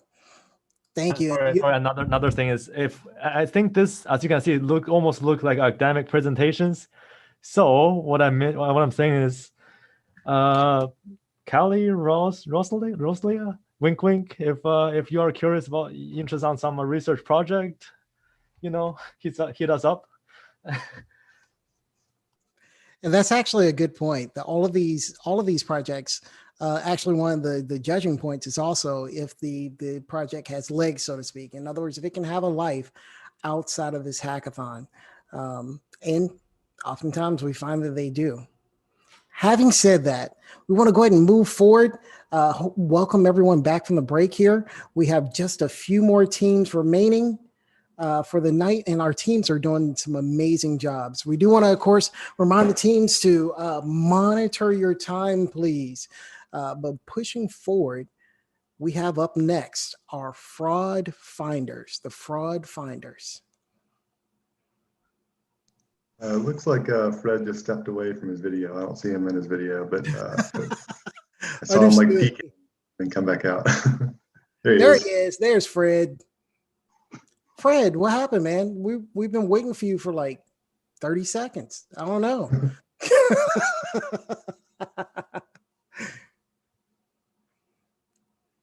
I had to get the kids some dinner.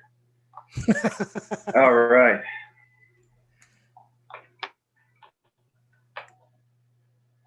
Share.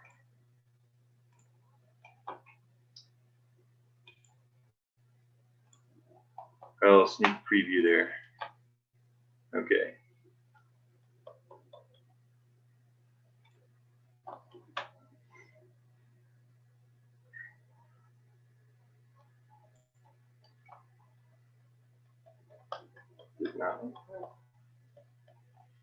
There we go. All right, so hi everyone. How's everyone doing today? We are the Fraud Finders. Our project focused specifically on detecting voting fraud. Can you go to the next slide for me? So what we're going to be discussing today within this presentation is the problem. We're going to give a team introduction, our objectives, the methods, the results, the challenges, future works, conclusions, and sources. So we would also like to give thanks to the sponsors, mentors, and judges for their continuous support and guidance throughout this project, in addition to providing our team with your time and undivided attention today. Thank you again. So for what we did. This election is during a pandemic, which resulted in an excessive amount of votes through mail-in ballots.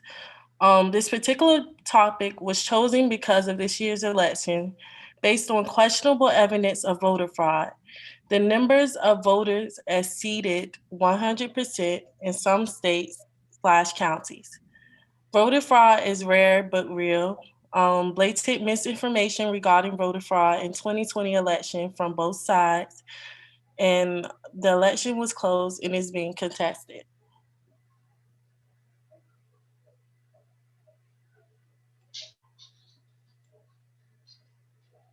All right, so these are a plentiful amount of statements as well as news reports supporting my previously made statement regarding the blatant misinformation and voting fraud that took place in the 2020 election, in which alternates between both sides.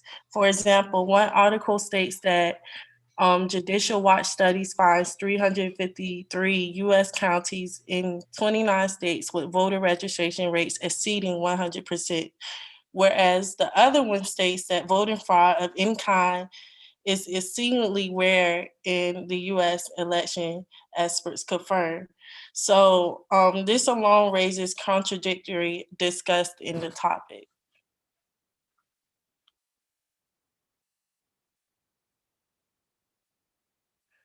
So next, we're going to present our team. So I'm Ranisha Shaw. I currently attend Elizabeth City State University, home of the workforce development. I'm currently a junior majoring in psychology.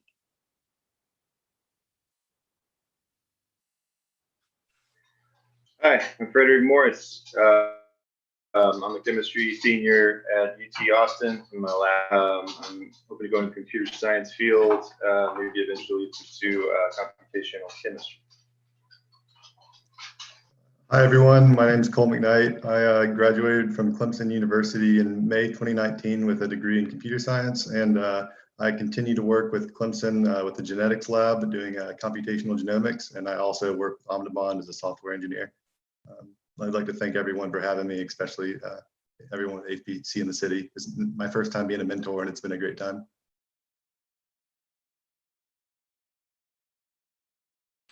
Also, we had a third member, but unfortunately, he was unable to work with us due to some stuff that was occurring within his life.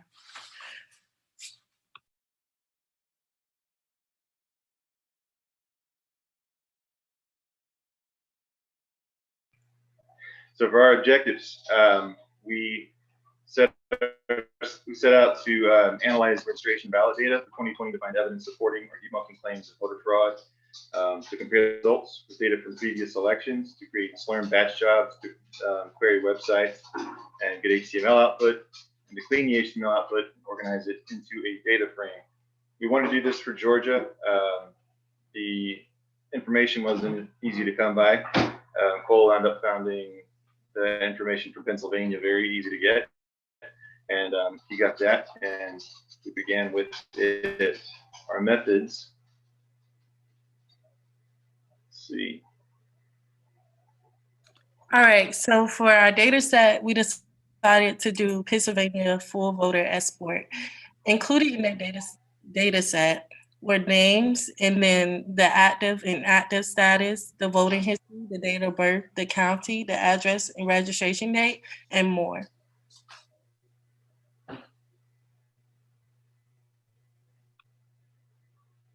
And here are the tools that we used throughout the process. Globus, you can see that the data into the collab for processing into the cluster. So we started out with the data from the PA ballot tracker. I'm sorry, we used the PA tracker to get current ballot info for a given record. And then I mentioned the Globus that Cole used, and then we used the Colab with Python to develop scripts to manipulate the data for part of the process. The Cloudy cluster, that's where we did the majority of the data processing. And that was done in Bash. And Slurm we used to generate batch jobs, lots of batch jobs. We used FormFind to get some form data that would have been otherwise pretty complicated to get out of HTML. Jupyter Notebooks, what we're using in the Colab. We use curl to get those HTML outputs in the first place. And Google Chrome Inspect tool was part of our process, which I'll get into in a little bit. And Python and Pandas were both instrumental, and Bash, as I said, we used, and Cloudy Cluster for those batch jobs. So this is the Pennsylvania ballot tracker website, and this is what we used to generate our output whenever we queried it. And let's see.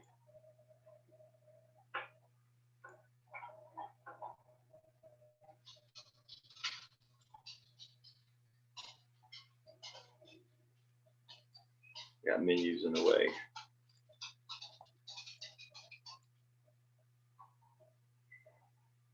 There, okay. So got this preloaded. We submit her information and we get a result out. And what we did was, whenever we got this result out, we used the Google Inspect element.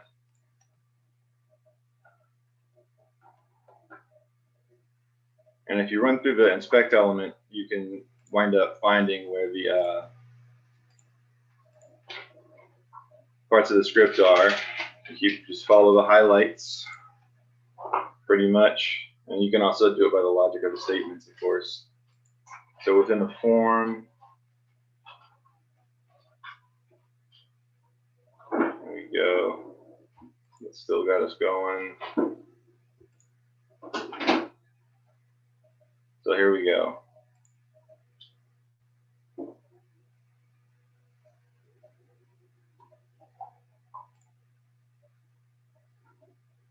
So we found places where the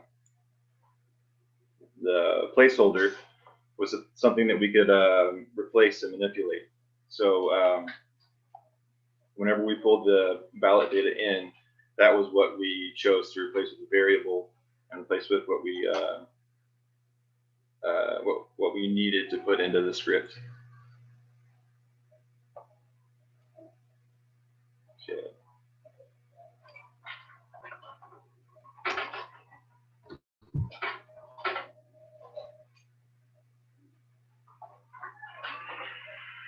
Our workflow for each county's full file, which made 67 jobs. The initial files were processed in sequence. They were we loaded them into this Explore program, and we separated them between all active voters and active voters over 100 years. We thought that's what looked suspicious. So we used the here doc to generate templates, create these batches, and as you can see, we did that for the over 100 and for the active. And this is where we used the curl to query the PA ballot tracker, as I just showed you, and we used the find to get the find program to get the HTML output of the ballot data out of get the ballot data out of the HTML output. So this is generating lots of jobs each time. And then we, again, to clean up the data, we created more batch jobs using here docs to make templates. And the same two sets. So then we had to trim the HTML output to get the data even more refined, and then aggregate the ballot data into a single file for each county so we could use it later to build a final output table. The challenges that we faced were retrieving and the HTML. And I showed you how we got over that one. We found a place where we could replace the input with a variable. And then we also had to bypass reCAPTCHA. Every time we got to a certain point, of course, it thought we were a robot. So we found that we could just delete the cookies section, and it didn't know. It didn't have anything to find. So we got past that way. And then when we first started running these, we found the average runtime, and then we multiplied it by our number of counties, 67, to try to estimate our overall runtime. And it wound up being lower in comparison. So we a little underestimated there.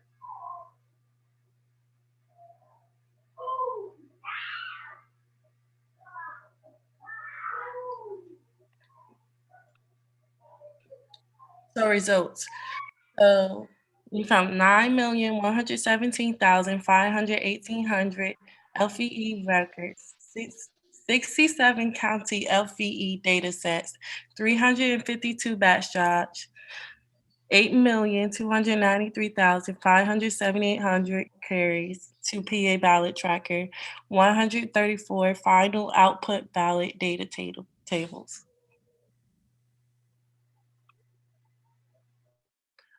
So these were statistics that were acknowledged. So we had found that 9,810,201 eligible voters in the 2020 election, and 8,291,140 active voters in the 2020 election.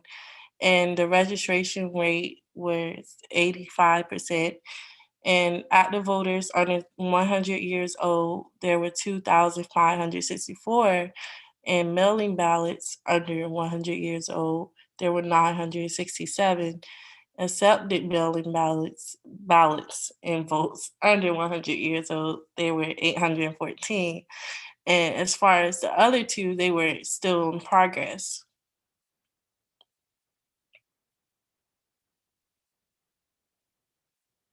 So for future work, if we were to continue this project, we would continue analyzing LVE and ballot data, run on other states' LVE data, develop more test cases to detect fraud, develop classification model using machine learning to find records suspected to be fraudulent, use model to identify significant features in detecting voter fraud. So this was our conclusion. We found no evidence supporting major voter fraud in Pennsylvania. Future investigation is needed in Pennsylvania and other states. But Pennsylvania has a good policy regarding election security. So that was like one of the main reasons why we were unable to detect voter fraud, because like every year for the election, they make sure that they clean, like they make sure that they manage their voters accordingly. But there were other states who had like poor policies or whatever. So basically the two images, well, one on the right and then the one at the bottom left of the screen. The one at the bottom of the the bottom left screen shows Georgia registration list, which costs about $250 to access. And as far as the one in the top right, which is Michigan, it prohibits anyone other than election officials to access any voter data. So this stresses the point that we make that voter data should be free and accessible to the public.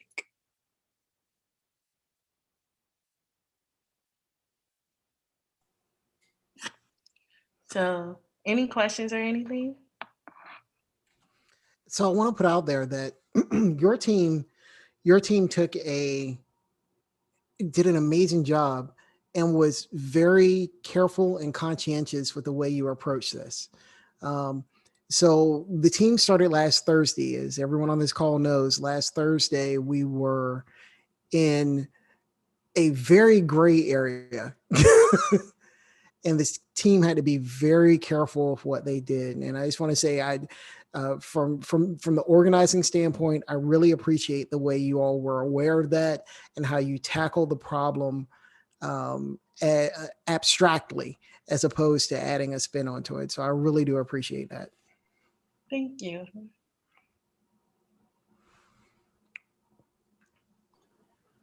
Any questions from the judges? Oh, I did in the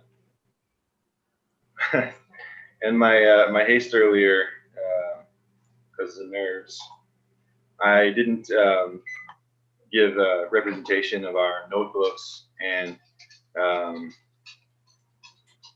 our cloud cluster utilities and stuff. You can see here all the stuff we had, all the things that we had in place, our scheduler, our login, all these nodes that we needed. You can see all these this is why we were able to run all those jobs in parallel and able to make the progress that we did make. And come down here, you can see we still have lots of jobs running.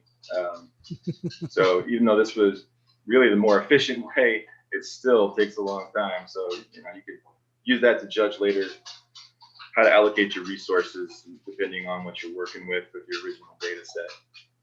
But that's all I wanted to add on there. excellent. Any other questions from the judges? All right. Up next, team quarantine. Okay. Give me just a moment.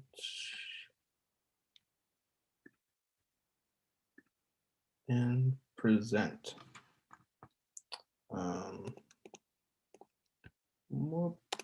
Came to the wrong slide. Okay, so we are the quarantine, and our team consists of our mentor, Dr. Caldwell, myself, Hector Santiago. I am a senior at Winston-Salem State University, majoring in computer science. And Crystal? Hi, my name is Crystal Day. I'm also a senior at Winston-Salem State University and majoring in computer science. And John actually can't be with us tonight. He's in class, so he's also a student at Winston-Salem State University. And Jasmine?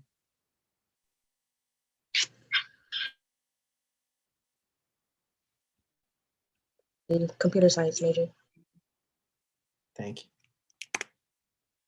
Alrighty, and this is a link to our GitHub repo. You can also go to your camera and tap over our QR code, and it'll take you there directly as well.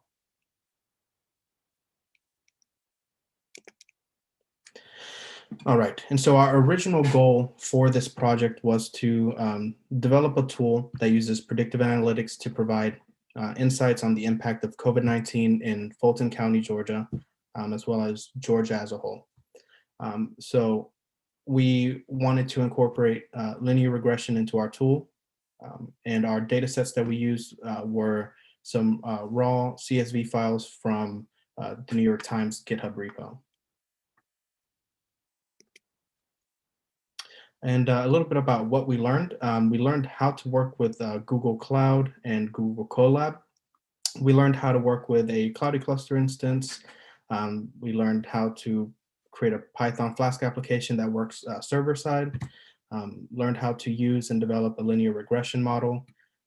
Learned how to properly use pandas, as well as learning how to use GitHub properly, and learning Python for some on our team, as well as expanding our Python knowledge for others. And so then a little bit about teamwork. So we all worked together to help each other with issues that we were experiencing in our code, our local environments, and helped each other with committing, pushing, and pulling from GitHub. And also, working with other teams in the hackathon to provide information, share our code to hopefully help them out with their projects as well. And we also worked with our mentor and other mentors to help us get over some major roadblocks that we experienced just real quick, a big thank you to Rich, Junie, for all your patience and guidance through all of the hurdles that we experienced through the hackathon. And a little bit about what we feel our impact can be with our project. So our linear regression model helps show a direction, the trend of COVID-19 cases, death rate in Fulton County and Georgia, as well as the whole state. So the citizens of Georgia will be able to use our project to get COVID-19 information, locations for COVID-19 testing in Fulton County, and they'll be able to use our project to see some predictions on COVID-19. This project is impactful because it's a tool that people in Georgia and Fulton County can go to see COVID-19 data visualized for their specific area or for the entire state. And then our deliverables is our website. And continued is our Google Colab. And it's demo time. So let's see here. So as you can probably see, it's currently running locally. Like Jamie says, Murphy's Law, whatever can happen will happen. So like an hour before the presentation, we had actually established a connection and had our application up and running through the Google App Engine. And we went to do a git pull to update our project, and the whole thing just crashed on us. So that was a fun last hour before the presentations, trying to get it up and running. But that's ultimately something that can be done with more time. And whenever we would be able to do that, we'd be able to provide a public facing link to our website and to our information. So this is our homepage here. It's we are the quarantine. A little bit about our project and some of the resources that we used to accomplish our project. We have an About Us page, just introducing you to our team. Like I mentioned, Dr. Caldwell, myself, Crystal Day, John Milton, and Jasmine Trapier. And then we have a COVID-19 page. And in this table here, what we're doing is we're pulling data for the United States as a whole. So for the last 7 days. So this is the number of deaths, number of cases, and the last 7 days worth of this data in the United States. And then we provide some information about how does COVID-19 spread, who's most at risk, and how to protect yourself, as well as some symptoms. And we provide some times and names and locations for COVID testing sites in Fulton County. And then we also have a Jupyter Notebook link here, which is a link to our Google Colab. So I'm going to click that and head on over there. Okay, so we've actually also implemented a link here to take you directly back to our homepage, but we mentioned that we get this data from the New York Times GitHub repo. It was created for this hackathon, and what our intentions are with this data and what we want to do with it. So here we're importing pandas and requests. We're using requests to actually go and get our data sets from those GitHub repos. And here, the actual county CSV file is for counties all over the US. So, we had to use the FIPS code to narrow it down to just Fulton County, Georgia. So I'm gonna start running these, just provide the last 7 days worth of data of Fulton County here, describe our data frame. And what I'm doing here is I'm about to plot our data frame, but the FIPS code actually kept appearing in the plots as well. So we just added a simple if. So if it includes the FIPS, just drop it. and continue. And then we are able to plot our data for COVID-19 cases, deaths, and death rate for Fulton County. And then we do an overview for the state of Georgia as well. So we're using the state level data from the New York Times GitHub repo, adding it to a data frame, providing the last 7 days worth of data for Georgia as a whole, describing our data frame, and then plotting it as well. And just throughout the project, I included a couple little updates of things that I had seen throughout the data. So what we have seen so far through the project is that the death rate is nearly equal in Fulton County to the entire state of Georgia. And according to the 2010 United States Census, Fulton County is one of, if not the most populated counties in Georgia. And I mentioned that in the following cells, we'll be using linear regression to predict what the COVID-19 impact will look like for Fulton County as well as Georgia. So we import NumPy here and our sklearn linear model and import linear regression. We're reshaping our data. We predict what the data will be. So for total deaths in Fulton County up to today, our model predicts it's going to be that. And then we plot our prediction with a linear regression line through our actual data set and what the model predicts it would be and what it will be. And then we can continue. And then next we'll get cases for Fulton County using the same data here. So for every 600 cases, we're predicting that we're going to start seeing less cases here.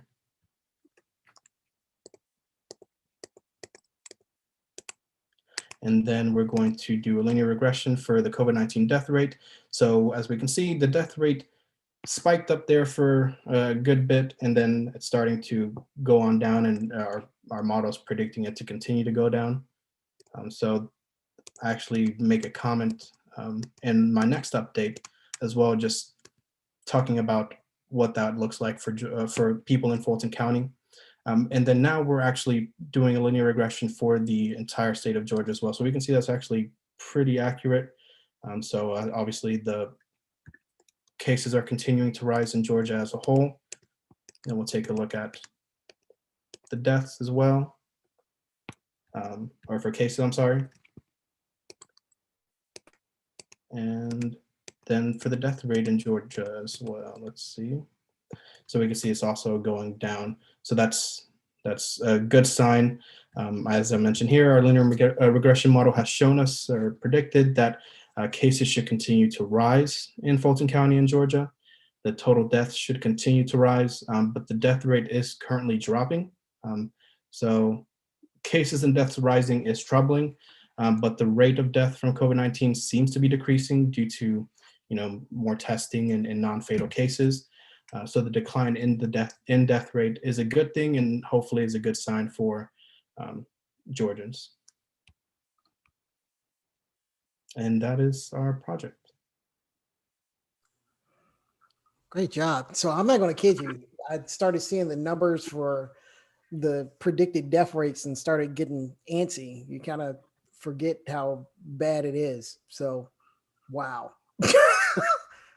Judges? Questions? All right. Oh, there we go. The out of 600 cases, I didn't quite get the end of that. Which one? Oh, like up here. Yeah. Right here. So this is like for every so these are the cases up here. So it's like for 335,000 cases, there's 600 deaths. So Okay. it's continuing to rise up. Okay, thank you. Downright terrifying.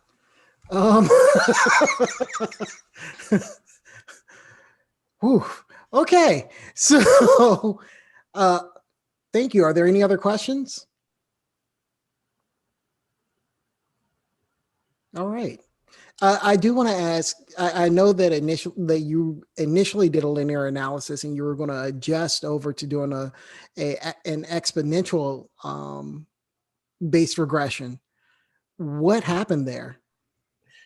So that's something that we would like to implement for the future is polynomial regression. I started looking into it. Unfortunately, just started running out of time, had other things that we needed to fix and get up and running. With more time, I think that's definitely something that we could do. Especially with this project, and that really doesn't seem like COVID-19 is going anywhere anytime soon. So it can really be continued, and our data should continue to be, being able to predict what it will look like based off of the current and previous data sets.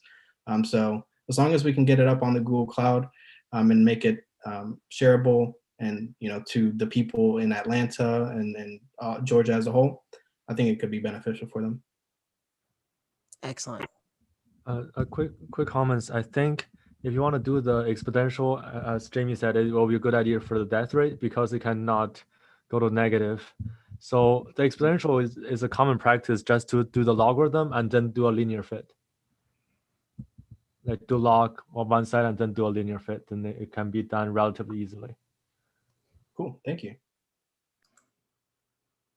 All right, great job. And up next, Operation Hack the Railroad.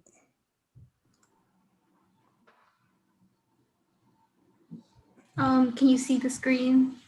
Yes.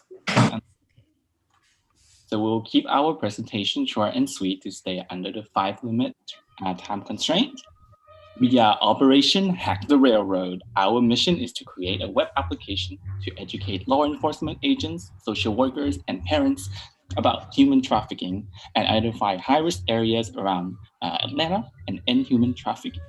Our team is composed with Anna, Hamza, and me, Piwat, and our lovely mentors, Rich and Hugh. So we have one motto, and that is we only have 2 choices to do nothing or to do something. And so we chose to bring awareness to human trafficking and bring the change we can. If you look to the right, you can see Georgia is the 4th in the top 10 states with the highest rates in human trafficking. Thus, our organization, Operation Hack the Railroad, has been working towards collecting statistics regarding human trafficking in Atlanta, Georgia, to reduce such numbers. Our goal is to end human trafficking. So here is a QR code to our web application. You can scan it and follow along as we present our web app.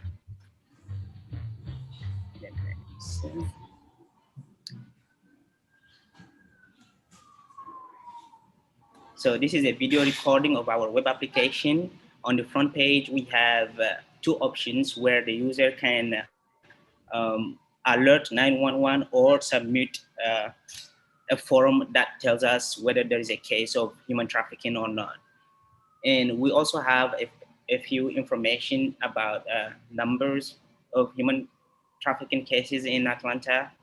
And we also have navigation tabs that takes you to, for example, the frequently asked questions where you can browse and see more common questions about human trafficking in Atlanta and around the world in general. We also have a contact us form where you can contact us and submit a case or read more about human trafficking. That will be on our blog post where you can read more about human trafficking in Atlanta and how you can report a case in general. And then next we have links to our Jupyter notebook and Colab graphs and charts. So you can look at those as well. They're linked on our website and you can find information that describe those as well. And we also have 2 portals, like a portal for law enforcement where they can take a quiz that tells them whether there is a human trafficking case or not. And that's based on probability, as well as 2 other portals for social workers and another one for parents. Thank you.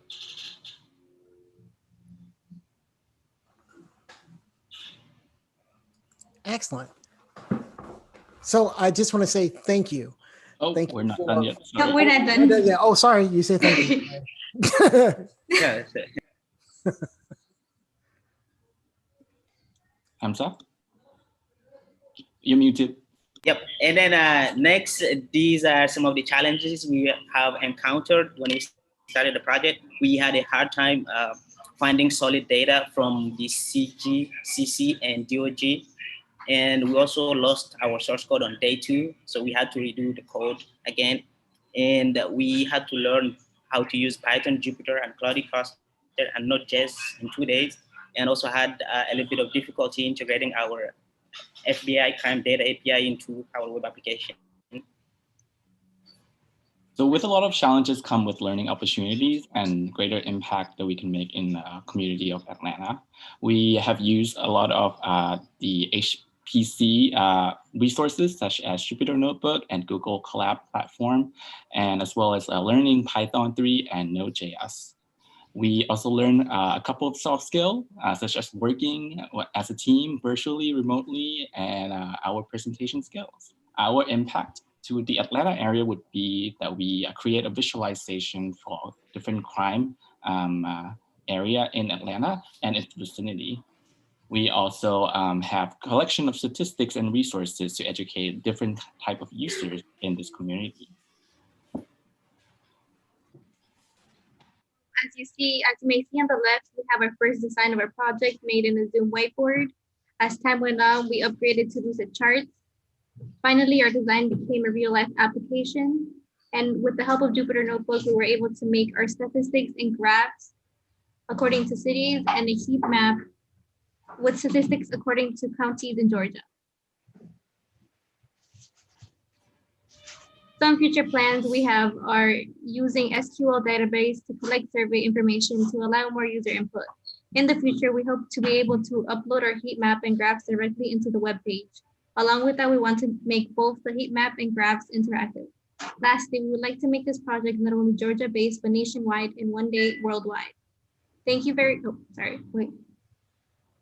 Thank you very much. I hope you liked our final product. As a special thanks to all our sponsors and mentors. And viewers, judges, fellow peers, please don't forget to vote for Team Operation Hack the Railroad. Thank you. Great job. Great job. Good job. So there's something, Kelly, I'm gonna pull you into this one. Are you there?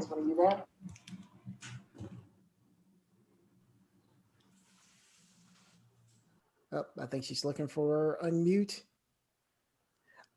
My question is around your data set. Of course, I know you weren't able to find a data set that said there were X number of people trafficked in this county and so on. So you all had to use a different metric in order to assume this would be a more dangerous area. Would you mind saying a little bit more about that? I can talk about that. So we received crime data from the FBI, in which it comes with different cities in Georgia with the different crime like violent crime, assault, rape, and we use those to and then normalize them by population of each city to plot them. But in my case, when I was working on the heat map, we couldn't find the JSON file for the different city in Georgia. So we had to convert all those cities into counties and then sum those up and then report them as county. Anna was working on like the plots, so she could talk more about that as well. Yeah, so my data was basically revolving around cities. And so we had like burglary, violent crime rates, rape cases. And so what I did was I sorted them out and I could show you so you could see real quick.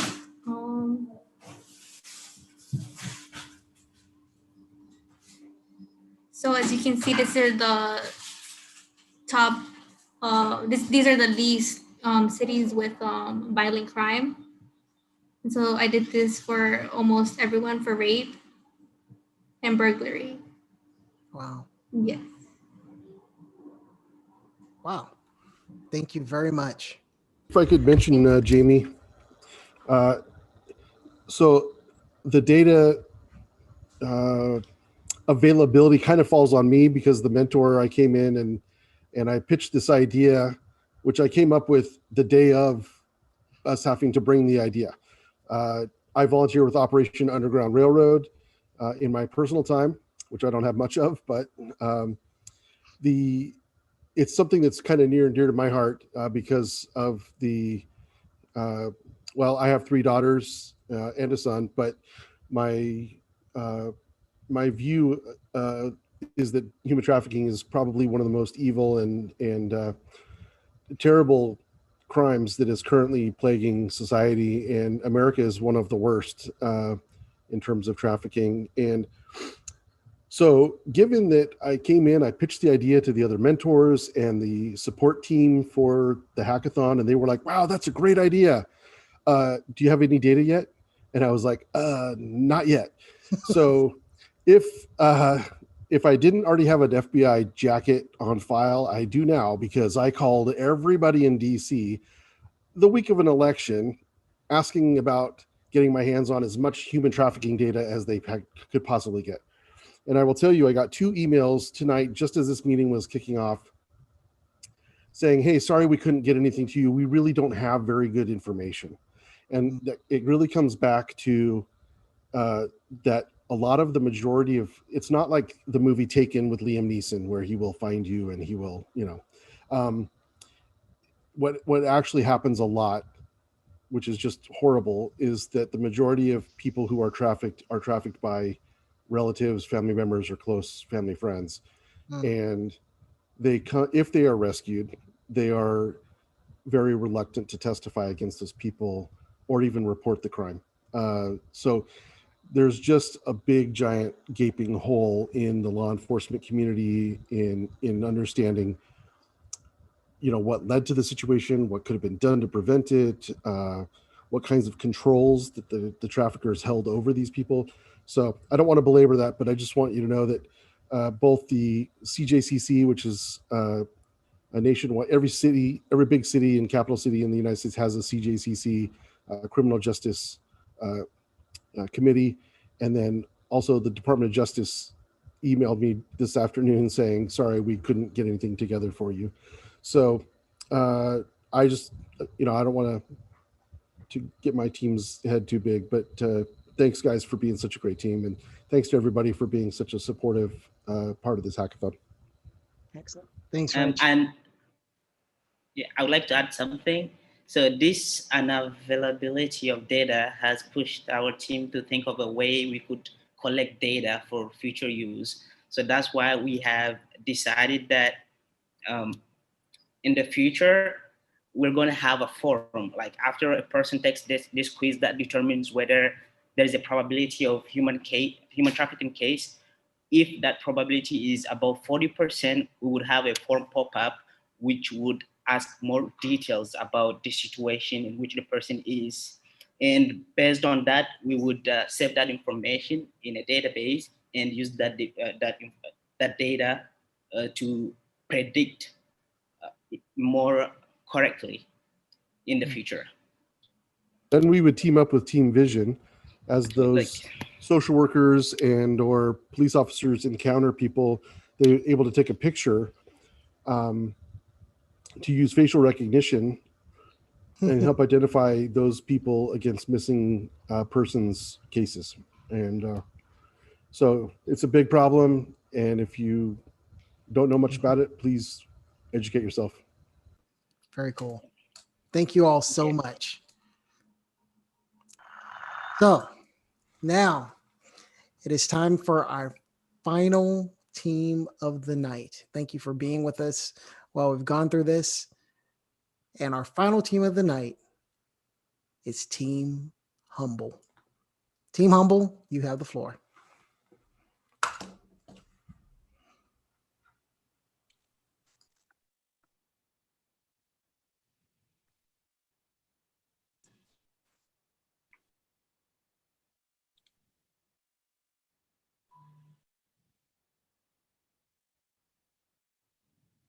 Good evening. I'm Nia Blake, and this is Team Humble. I am with the COVID-19 hospital visualization. Team Humble consists of Caleb Anderson, myself, Trent Gaylord, and Kobe Lawson. We also hope that Trent is feeling better. Special shout out to our mentors, Lakeisha Barlow and Charlie Day. In regards to data set, what can you tell us, Kobe? And can you tell us about the original scope? So the original scope of our project was to handle employee scheduling for 12 hospitals in the Austin, Texas area. So the way that their system more or less works, without getting into too many of the details, is that a lot of their nurses are PRN or as necessary employees, and so they get floated around from place to place. And so there needs to be something to organize all of that. And so the data set is basically just a big spreadsheet full of needs and fills for each hospital, for each shift. And so those are also separated by nurse specialties. So do they work in the ICU? Do they work in the ED, et cetera, et cetera? And so our job essentially was to take that data and to hopefully come up with some predictive work on it to assist, assist them in finding out, well, how many nurses are we going to need on a given day in the next month? So Caleb, what about the project goals? So our goals were to take historical data that we know about the needs of the hospitals and how many nurses were able to fill those positions, and to predict future needs based on that past data. So our primary goal was to be able to have a web application or a front end so that they could essentially log on anywhere there's internet, and the administrator could be able to tell how many nurses am I going to need in hospital 5 and the ICU 3 days from now, and be able to look that information up, or even like 1 month from now, like what am I going to need? And so we did a whole lot of stuff with like linear regression and graphs, and I really enjoyed the project quite a bit.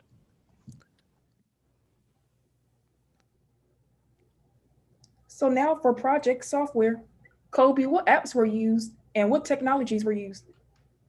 So to develop our backend environment, we used a Jupyter Lab running on Google Cloud. So Jupyter Lab is a Python environment which has markdown features, and in our case, ran in Google Cloud on a VM. So we stored our CSV file, which contained all of the needs and fills data, in a Google Cloud bucket. And so we were able to use that to do the processing for the data remotely. I know one thing I did was research the heat maps, and I was not able to successfully implement that, but what did we accomplish and how did we accomplish it? So to get the rest of our project online, we had to develop a front end and do some graphing. And so that was sort of the main deliverable of our project. We used Anvil, which is a web app development software that actually runs off of Python. So we didn't need to use any JavaScript or HTML.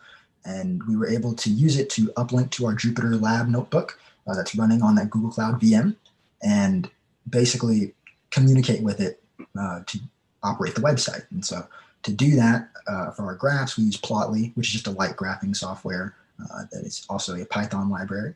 And so we were able to run that in both Jupyter Lab and Anvil. We'll go over more how that works in a second. So what can you guys tell us about implementation? So on the on our very first day on the project, like after we figured out what we were going to do, we actually had these big spreadsheets of data. They were only 1,000 lines at first because no one wanted us to be overwhelmed with the hackathon. But thank goodness by the end we actually had a lot more than that. But yeah, we normalized the data and we organized it. We actually set it up so that we could pull data from that table using queries and then graph that data, essentially. And then also, like, we'll get into the linear regression soon, when I show the back end, and as well as like the Plotly graph is coming up. So to handle the front end, again, we use Anvil. And so what that did is it links to our Jupyter notebook, which runs in the VM, and it calls a primary function, which of course has a kind of few other functions which it calls, which are exclusive to the Jupyter Notebook. And so essentially it takes the front end arguments and parameters. So as you can see, all those little drop-down menus, and then sends them to the back end. The back end processes it, and then it sends it back. And then a graph is made with Plotly on the front side. So if you'll allow us, Naya, we'd like to give a demonstration of the front end and the back end.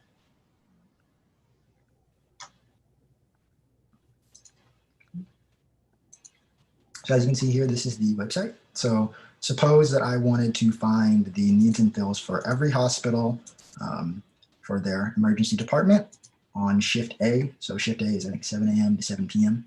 These are just classification words.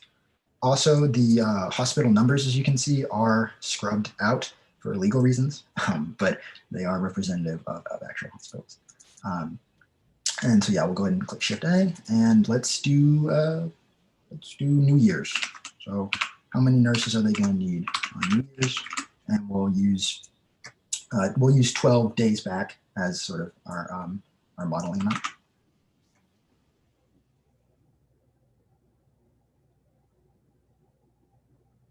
And so as you can see on the far right, you get a predicted value, as well as it's showing down here, which is that we'll need 6 nurses across the entire Austin, Texas sort of area that we have, that we're sourcing, that is. And so it's just using the past 12 days to make that model, and the 12 days are 7 days apart, so go back essentially 12 weeks, right? And so as you can see, Caleb's very excited, so I'll let him talk about the back end and get into how all the math behind this stuff works. Yeah, so one thing I would like to point out is that Kobe was actually sharing his screen, and now I'm about to share my screen. So the server is actually running on my end, but he's able to access it from his end. So that's a really big deal. Let me go ahead and get there real quick. Okay, share screen. All right, so as you guys can see, this is the back end. So we're using Google Cloud Storage, Pandas, PlotLY, and Anvil. Those are the softwares that you've all seen. And if I actually go down here, we have our data tables. So, very big data tables. It has the hospitals, areas, shifts, how many nurses are needed or were needed on that day at that hospital. And then we have our code down here, which has a bunch of functions. I don't really need to go too much into the math here. But essentially what this code does is it will query those tables and it pulls very specific pieces of data. And I have like long logic statements like this to basically put things into the proper bins. So I only get the data that I want. And then down here, it essentially graphs the data that was put into all those bins. And as you can see, I can actually see what was graphed on the back end as well, because it graphs it here before it sends it to Kobe. Yeah, that's what's going on with the back end. I should also mention that we did a linear regression, as you guys can see right here. So all the data that we gathered in those bins, we did a linear regression on it so that we can predict the future needs based on the past needs.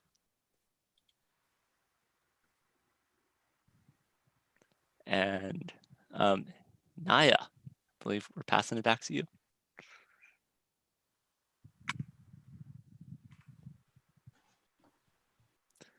And now for project feature.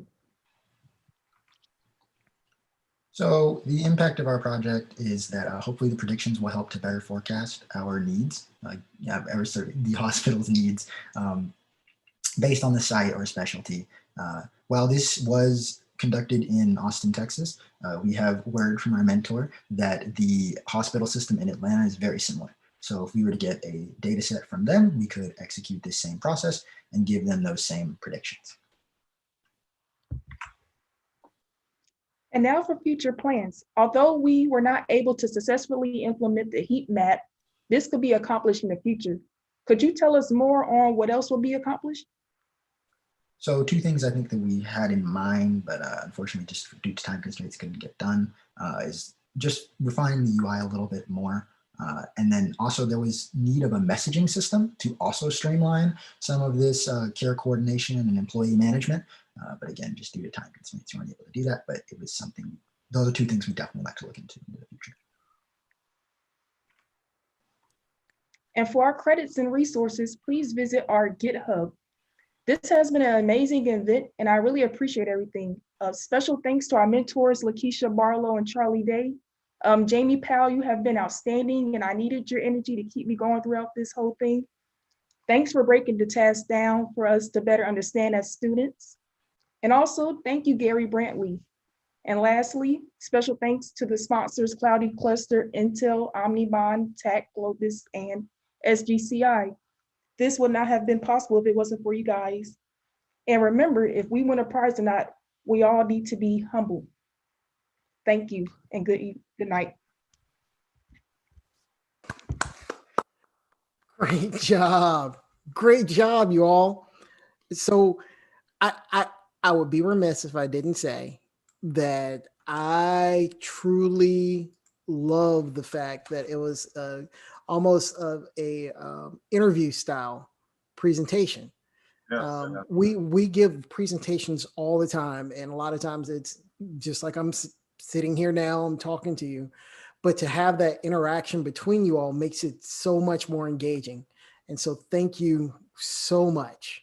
I also want to say that I really enjoy the fact that this is a very practical project.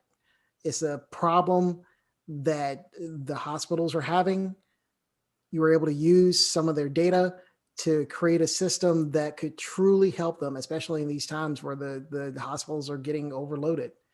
And of course, you link that to Atlanta because they are having the exact same problem. But having said that, are there any questions from our judges? I'm thinking one might have a question. I don't have a question, Jamie, but I do have a comment. I really, really liked the interview format. I thought it was really catchy up front. But I think that while it was unintentional and, maybe no one even is aware, and this is, one of my biases too. I would have liked to have seen one of the men take the interviewer role and the woman be more of the knowledge sharer, articulating the process. And again, this isn't done intentionally, but that's where I had the little bit of the struggle, and me being aware of my biases is that we oftentimes in this space tend to just naturally let the woman take a more minor role, and not an active one. And so I did want to make sure that, that was shared with this group. And I don't know if others felt the same way, but again, it doesn't take away from the great work that you all did and how great I think you all did. This presentation was awesome, and it was a really a great way to kind of end the night. I know that we've all kind of been sitting here listening to the presentations for the last couple of hours, but just to end it on such a very active, energetic, and just enthusiastic way, really makes it's a nice reminder of how hard you all worked, and it's clear that you had to overcome so many challenges, and I hope that you all walk away with a very meaningful and enjoyable experience. So thank you for allowing me to be part of this as a judge. Great job. Any other questions? Yes, just a comment. I think it's very cool project using linear regression. Just a heads up, I think it will be cool to have a manual, like human intervention in case of a extreme event. So you can have a human button that you can say tonight there's something big happened. We need some staff, and just the model just predict it in a certain way, just not expecting a spike.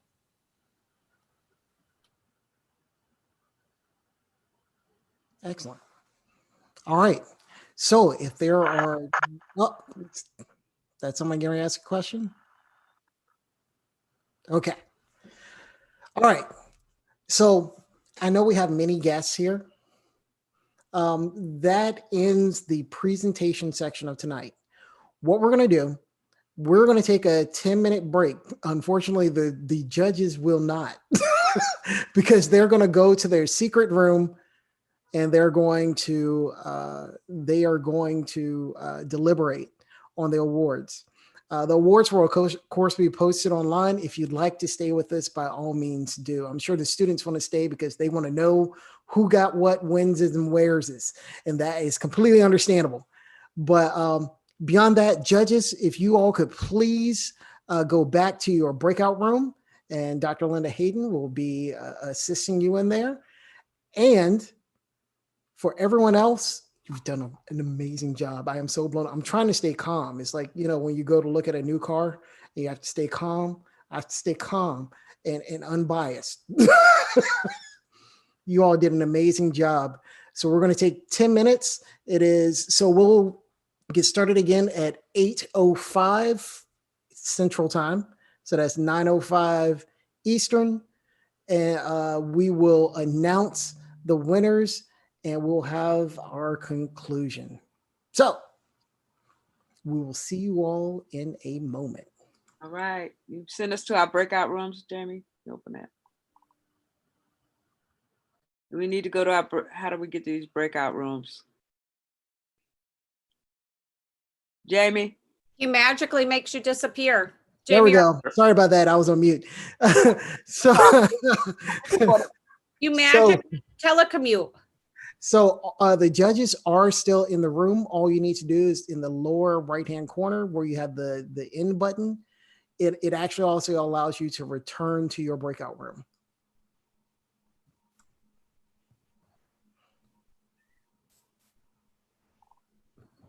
I do not see that option, Jamie. Mine says at the top, your host has opened breakout rooms. Please wait to be assigned. Oh my goodness. Okay, let's see if we can add you back in there. There's Simeon. And where am I moving you all? Have I moved you all out of the room instead of bringing you back in? Yes, I did. 3 people are showing in the room currently. Okay, so there we go. And I believe there's one more. Is there? I'm not in. Hayden. Okay. Dr. Hayden, let me. Yeah, you'll have to still accept it once he assigns you. Okay, Dr. Hayden, I'm going to take you out and put you back in. This is the one catch with doing this manually. I have to locate everyone. At the bottom of your Zoom window, there's an icon with 4 squares. And if you've been invited to a room, you should be able to click on it and join. Yes. There we go. Oh. Now we have you in the right one. Haha. And one more. There you go. Ha. So Lynn Vance, I believe you're the only one that we will get you in there. Just give me one moment. Let's see if we can get Lynn in the correct room. There we go. And let's get you back over there. There we go. Ha. More than one way to skin a cat. All right, everyone, take a break. We'll see you at 5 minutes after.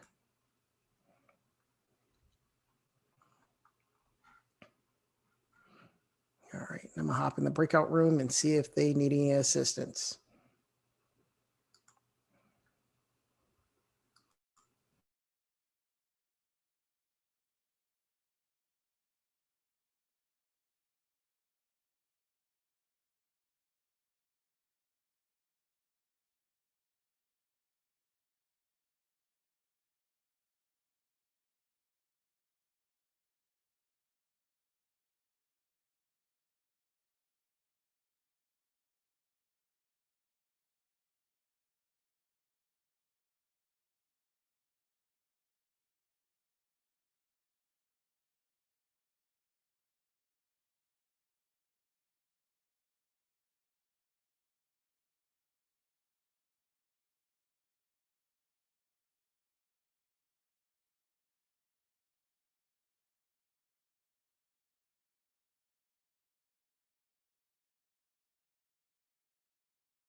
Okay, do you dare me?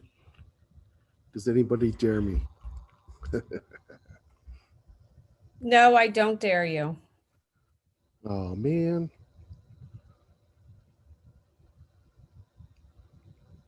You don't want to see any Tom Cruise? Come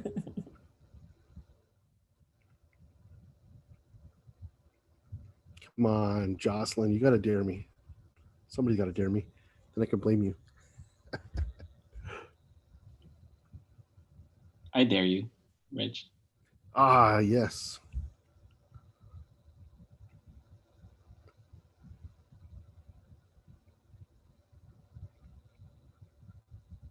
To it from outside. We? I'm on the computer. I'm just the helper. What floor is it on? 130. 130.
All right, ladies and gentlemen, I know you have been very patiently waiting.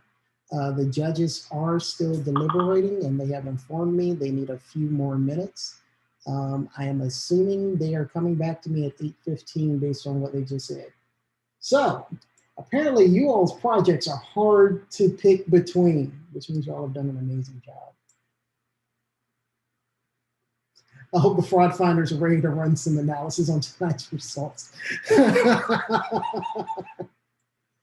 I do want to put one other thing out there since you all are sitting here looking and waiting and wondering. Let's see if I can put this up here for everyone. Let me do a refresh. Oh my goodness. So we have had 180 votes. 180 votes. I'm going to see if I can just open that by itself. Not. I'm going to, that's all right. You can try to make me do it your way all you want to. That's why I have screen capture. I'm going to copy a quick capture of the screen. So this isn't live, but this just happened. Copy the screen share. Here are our current results right now. Let me hit share. So it's a very, very tight race between the silent Titanic space pythons and Operation Hack the Railroad. It is very, very close. So just putting that out there.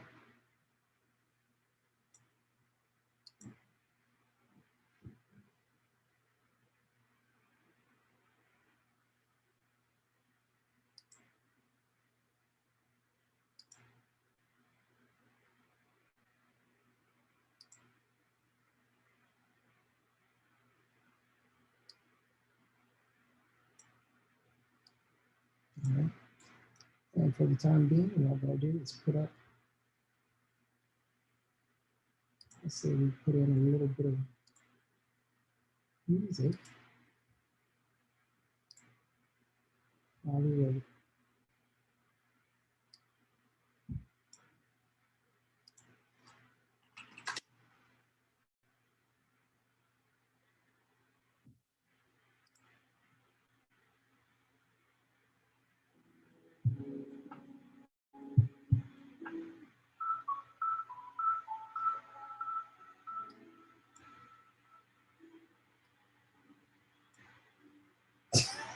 No, Hector, no. We have the voter fraud group here. Let us not test them.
Unfortunately, the people that are on YouTube can't see the chat, but it is hilarious.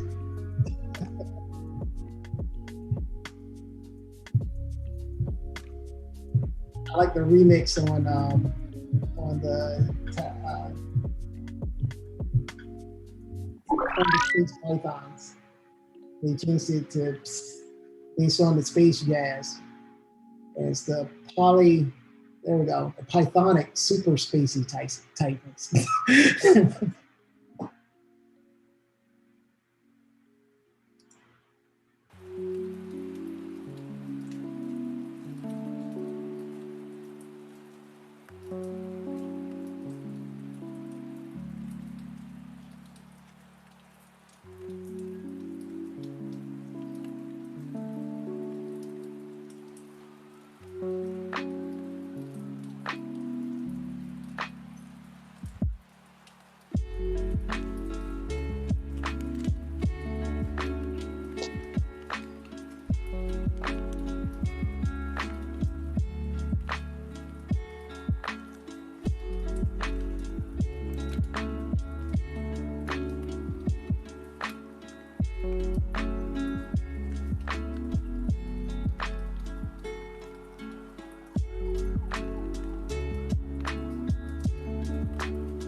We're currently up to 100.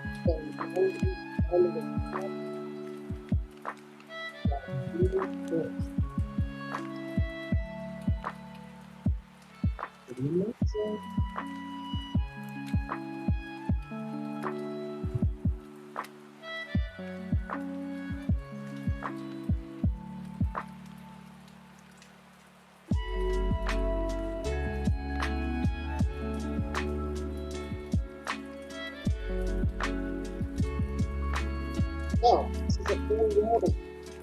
As soon as the judges return, I will be closing the call. Those last votes here.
It is 8:14. I'm going to see if I can check on those judges. I shall return.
Okay, the judges said they need about 5 more minutes.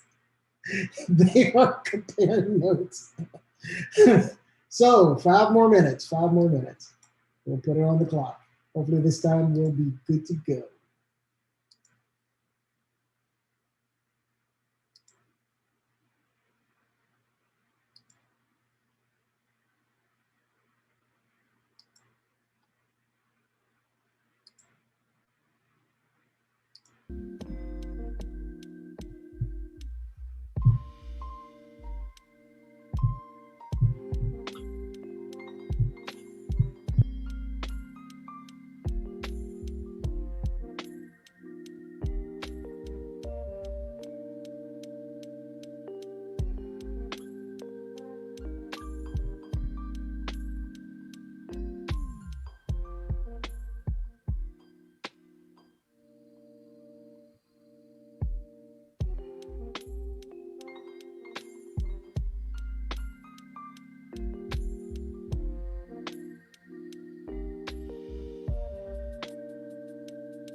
All right, ladies and gentlemen.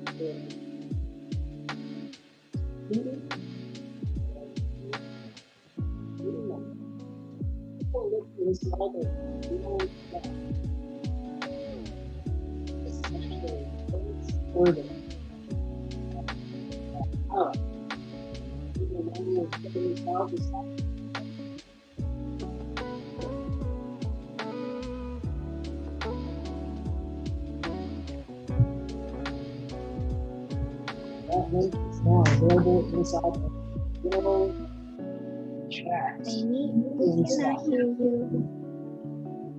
You can't hear me? No, like your voice is faded. Oh, sorry about that. There we go. Is that better? Yeah. Okay, sorry about that. Thanks, Anna. So there is a link that I just, or post hackathon survey form that I just posted in the general chat channel in Slack. While we have this moment and we're waiting for the judges to finish their tabulations, if you wouldn't mind taking a moment and filling that out, we're actually able to use those results to compare what you had in the beginning to what you have now as metrics when we are out looking for funders for future hackathons.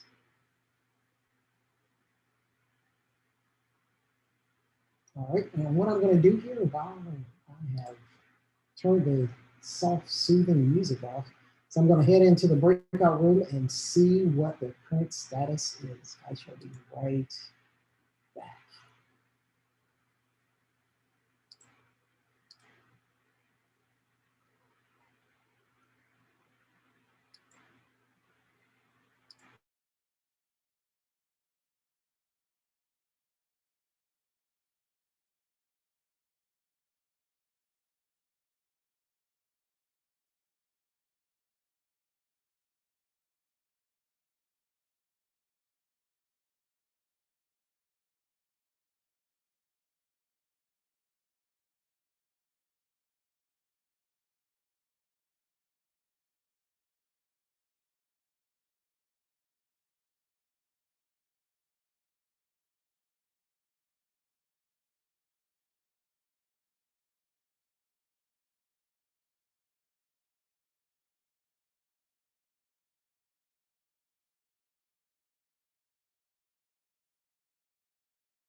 All right, you all.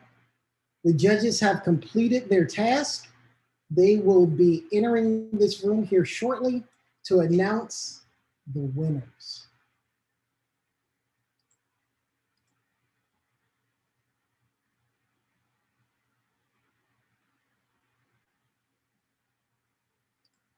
Having said that, heading into our viewer's choice, I am ending the responses there. Jamie, just real quick for the survey, how many hackathon have you had participate in the past, including this one or not? Yes, including this one. Okay, thank you. Yes. All right, and Dr. Hayden, I have the viewer's choice as well. I will be sending that to you immediately.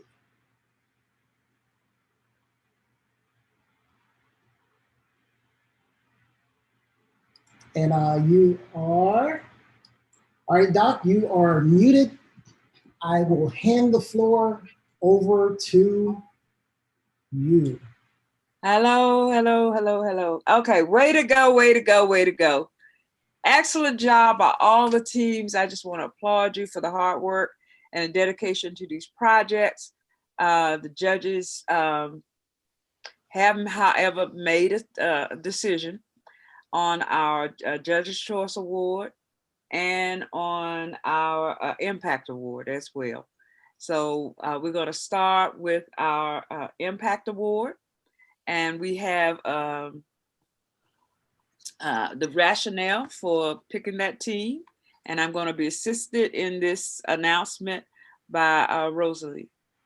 You're unmuted, Rosalie. Let me unmute myself. Yes, can you hear me? Okay, good. All right. So for the Impact Award, for the following reason, we have selected our team winner. And so Rosie, why don't you tell them the reason? Okay, we think the team was well-versed in the tools. They stated their enhanced knowledge as a result of the hack. There was also very clear presentation. It had flow, and it was clear that the team was very collaborative. And for that reason, do you want to announce, Linda? Yeah. So the winner of our Impact Award was the Hotspot Hero 6 team. Impact Award winners, Hotspot Hero 6. Yay. Good job. Got it? All right. And for our Judges' Choice Award, we selected this team based on the following rationale. And we're going to let Harvey share with you the rationale for choosing our winner of the Judges' Choice Award. Thank you, Linda. So this project, I think across the board for the judges, we just found this to be incredibly relevant really topical and really impactful. They made really good use of all the tools, so went above and beyond just using the Jupyter notebooks, used different tools that I just found really creative solutions to solve this problem. And it seemed like they really got a lot done and had really interesting outcomes pretty much as far as they could take it given the time. So we were all very impressed. So thank you for sharing this research with us, all of you. All right. And the winner of our judge's choice, the team with the highest points for after we looked at viability and usefulness, the creativity, execution, polish, technical complexity, collaboration, presentation, completeness, we selected fraud finders. Yay! Nice. Yay, fraud finders. Good job. Good job. Way to go. Congrats, guys. Now, I have to pull up our my email. Actually, I have it right here, Dr. Hayden. Okay. All right. So. You want to announce? Yes, ma'am. Got it. Yeah, I love announcing the viewer's choice. So, out of 204 votes cast in the time period that we had. That's a lot. Yes, ma'am. With 42.4% of the votes, the Viewer's Choice Award winner. Well, before I say it, I just want to say thank you. Y'all have done a great job today. No, I'm just kidding. The Viewer's Choice Award winner is the Silent Titanic Space Pythons. Great job, great job. So I want to tell everybody their awards so that they know what's going on.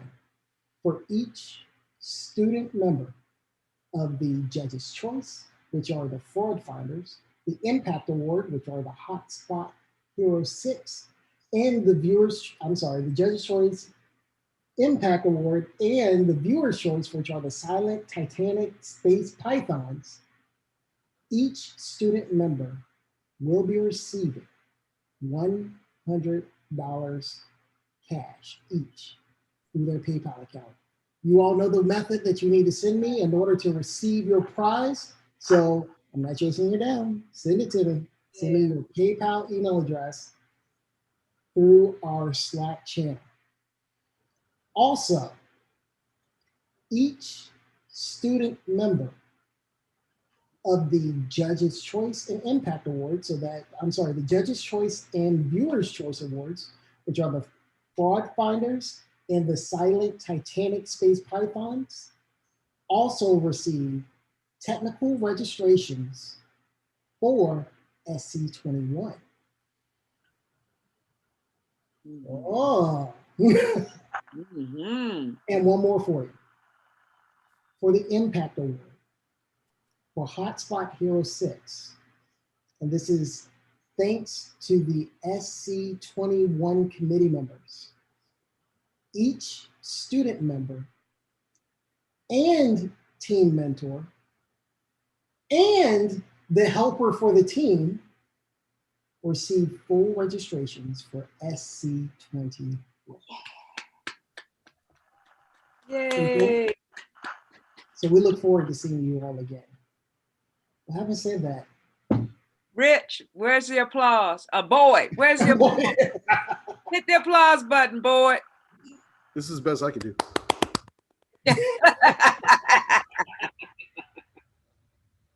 Ladies and gentlemen, this has been an amazing adventure. Yeah. Just think, Thursday at 6 o'clock, 6 o'clock Eastern, 5 o'clock Central. I am so looking forward not to saying 3 time zones. You all joined, and the vast majority of you all were going, what in the world was I getting myself into? And here you are with completed projects that you have presented to the world. Be proud of. Be very, very proud of it. And the thing is, it isn't over. Each and every member, each and every student in the hackathon received a stipend which you will be receiving within the next few weeks. You will be given a 1-year membership in SIG HPC, a professional membership. That is something you 100% want to put on your LinkedIn page. And while you're there, you may want to check your email because you also have the first official HPC in the City electronic badge. And if you notice, those badges are linked to your GitHub repositories. And the reason we did that is because they are now a part of your portfolio. But then most importantly, there it is. Thanks for what? And then most importantly, you all have registrations to SC. Some of you all have full registrations with both the workshops and tutorials, which believe me, you want to take full advantage of that. And others have student registrations, which still gives you access to the technical program. And that is starting to take place. Christine, are you still with me? Yep, I'm still here. What do they need to know, Christine? What do they need to know? About the SC conference starting. Sorry, see, I put her on the spot. Sorry about that. That's so much stuff. Oh my goodness. So I think the most important thing is if you just go into the conference platform, there's a whole landing page for students at SC, and we've got a ton of sessions of content really curated specially for students. That tomorrow at 10 a.m. Eastern time, there's a panel on careers in HPC. There's all sorts of good stuff there. We're also doing things like trivia nights, and all of our links and promotions will be posted on that page. So just keep an eye out for it. It'll be fun. And we really hope to have you there and see you all participating too. Please take full advantage of it. And for those of you that are graduating, make sure you make a pit stop in that career fair. There are many opportunities there, not only with companies, but also with universities looking for students to complete their graduate education. You'll also be receiving a few emails from Google that we were asked by Rachel to send you. A few links from Intel that Tom and Nash asked us to send you. And a few links from Globus that they definitely want us to send you. So you may want to take a look at that when you get it. So beyond that, I will hand the floor over to, once again, the heart of our program, Amy Cannon. But before I do, I just want to say thank you one more time to every last one of you all for making this happen. It has been an interesting hackathon. And at the same time, it has been a historic hackathon. I want to thank the sponsors one more time: Intel, SGCI, Google, Globus, TAC. I know I missed one. Intel, did I miss one? Omnibon. Oh my goodness, Omnibon. How could I forget Omnibon? And SGCI, the Science Gateways Community Institute. And of course, I want to thank Dr. Hayden for giving me this opportunity again. Without her, I wouldn't have been here. So with that, I'll hand it over to Amy. I want to thank all of you guys for your hard work and dedication. You all have done an amazing job. And honestly, I was impressed with every single presentation. I am so glad this is the first year I was not a judge, because it would have been very hard. Yeah. Very hard. I mean, you guys are so amazing, so brilliant, unbelievable. And I even had my daughter here. I turned off the camera for a little bit because my daughter was here and she's a college student. She was like, Mom, everybody's so impressive. This is amazing. Yes. So it even inspired my daughter that is a sophomore in college as well. She is just like, I need to study harder and get more involved. And how do all of them know all this and learn all this? So you can see that all of you are in school, going to school, but it shows all of you truly love what you're doing, and all of you take time, extra time on your own to further yourselves. And I can guarantee you're all going to have an amazing, bright future. And I'm very proud of all of you. Yes. And if you guys need anything, please reach out to all of us. Again, Tom called me tonight. He couldn't be here, but Intel has amazing internships and they are always hiring. So they as well will definitely want all of you there. Yes. So thank you so, so much. I've appreciated the entire hackathon. You guys are all amazing. Yay. Hayden, any final words? I'm just aside from being exhausted, just overwhelmed with all the talent that I have seen tonight. And, I look forward to continuing to work with some of these students. I have a lot of students here who have been through our Coding Institute, who've had internships, who are currently doing internships, academic year internships, as a matter of fact, some of you, and you just make us so proud. We need you. We love the fact that you think different, and your approach to these problems has been, out of the box in many cases, hard fought for, and that's the kind of people that we need to work with us. We're looking forward to you. Lots of opportunities in SGCI, in the workforce development community. Hang it, keep on going strong. I know that you've now got to go into final exams, quickly transition. So you got to now, come down off of this high and get back into those books, because you still got to keep that GPA up as high as possible. All right. Thank you. All right, my family. Because y'all are part of the family now. Yeah. Need anything, let us know. Beyond that, go get some rest. Yeah. Y'all look tired.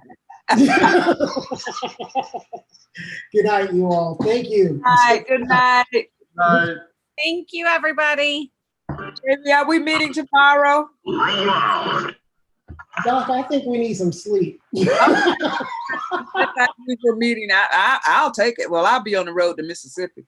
But let's meet next week and debrief. That's fine.